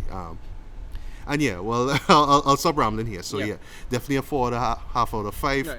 See it as soon as you can. See it on big screen. get your bag of popcorn, get Yeah. your drink, and get your sweater, because it's not as cold as Hateful Eight, but Yeah. you will feel that cold. You will feel that chill. Yeah, the grind. If it wins Best Picture, No surprise. kudos, you know, Yeah. great. Yeah. Although I still would like it if another film that's not from Inarritu wins, and oh gosh, if he wins Best Director, I guess he deserves it. But oh gosh, consecutively 2 years in a row. But if he wins, Yeah. great. Yeah. If he wins Best Picture, great as well too. But Right. Leo for Best Actor, that's Right. all I have to say. Yeah. Boom. All right. Yeah. I'll wrap up with respect to that. We have a couple of things to talk about. There's a nice little trailer that came out for something called 10 Cloverfield Lane. Yes, My it gosh. came out online, and I believe When they did showed it for Yes. for the show that we hopefully will be talking about next, which is 13 hours. Yes, I Yes. want to go. I didn't get a chance to see that anytime soon. So no, it's coming out that'll have week to after come next out. week. Yeah, that'll have No, to come out in. Sorry, next week here. Next week, yeah. It'll have to come out in. I'll have to go see that here in theaters. Yeah. I didn't get a screener for it. Some scene is a return to form to Michael Bay. Some scene is probably the most mature movies he did. We'll talk about But yeah, we'll see. I think it's this year's American Sniper. That's what I think. That's what we're going. I see what you did there. Whatever. Yeah. Right. No, but 10 Cloverfield Lane, yeah. Tango Lane, that came out of nowhere for me. People keep that came out of nowhere. Just like, wait, when did you do this, J.J. Abrams? When was this made? And guess when it's coming out? Early March. Yeah. Yeah. Wow. That So was a talk big about shock. getting the hype machine rolling Yeah, from now. really, really fast. I mean, that pump out fast because usually movies, nobody heard about this. Nobody had a clue, and they just Yeah. pump it out. When That's was this done? that's a brave but smart marketing smart. right there. Yeah, but no, because yes. even the old Cloverfield had some smart No, online but marketing there. But Cloverfield was like a year ahead. Yeah. In terms of the marketing. But the thing is with this is that they just Star Wars just covered everything. So people were just still talking about Star Wars, and that shit was done, Judd. So they were just busy on that while Star Wars was But just. I guess that was the kind- idea. It's like, yeah, distracted. everybody talk about Star Wars, and then everybody talk about why they don't like it after watching it for the 6th time. And now I'm gonna hit you with 10 Cloverfield. Yeah, and so it's look like we're getting a Cloverfield sequel. Yeah. I'm gonna be talking about this. So a couple things next week, couple of big comic book movie stuff. Supergirl came back. Yes. Um, Great yeah. episode. Yeah, by love the way. Supergirl came Blood back. Ties, I believe the right. title was, yeah. Then Flash is coming back next week. Yes. Need to catch up on season Right. 2, unfortunately. Daredevil season 2, we know we're getting a Punisher something. Yeah. Oh, and for- the trailer for that was Right. fantastic. Here's the kicker. John Bernthal is getting a whole Punisher series. Yeah. Got that news, so yes. John Bernthal is a perfect choice. We haven't even seen him as Punisher in Daredevil yet, but I'm pretty sure I totally understand why they jump the gun on that. Yeah. And give him his own series. Because I think wherever they saw already, they was like, yeah, we need to do a full Punisher series. And let's do that shit. So we need to expand that whole universe. Right, I and mean, then, Daredevil and Jessica Yeah. Jones isn't enough. We need more. So I'm really, really glad to see that 10 Cloverfield Lane stuff. That was great geek stuff for me. I totally geeked out. I'm not the biggest fan of the first Cloverfield. I love it, Not I mean, I but think it was had overhyped, yeah. it had some serious problems for me. But I love it. It's a movie I really like. I think it's the structure of it, the whole camera thing, Yeah. and the ending was Yeah, a was little kinda problem. like So I want to meh. see Yeah. if they, no, I do. As far as I understand, this is a in the Cloverfield universe. All right. I'm not Remind sure me, what is the good- same director Matt Reeves or is it somebody else? I can't remember. I Okay. don't think so. I Alright. don't know. I just saw the trailer. It really slipped my mind because Okay. actually I just remember like, oh yeah, we had to talk about Cloverfield, right? Yeah. So yeah, totally excited for that. So that is a big movie on the year for the year. Wow, Yeah, they just pop out of nowhere. Wow, Definitely. for me. Yeah, I know there are going to be some more surprises, I wasn't- after yeah. the Academy's, Yeah. Academy Awards. So, yeah, looking forward to Right. what comes up next. you Yeah, know. so you'll get a big hype for that. Well, comic book movies, of course, come in. Deadpool. we're waiting Of for course. that. Like I said, want to check it out for Valentine's Day, which is falling on Sunday. Right, so 13 hours. 13 hours. I want to see. We'll see that next. Yeah. And then I we'll think talk after that there's Kung Fu Panda 3, Three, which yes. I've been hearing good stuff about, Yes, but I okay. believe we're getting that early February. Right, and Yeah. we'll take that in as well.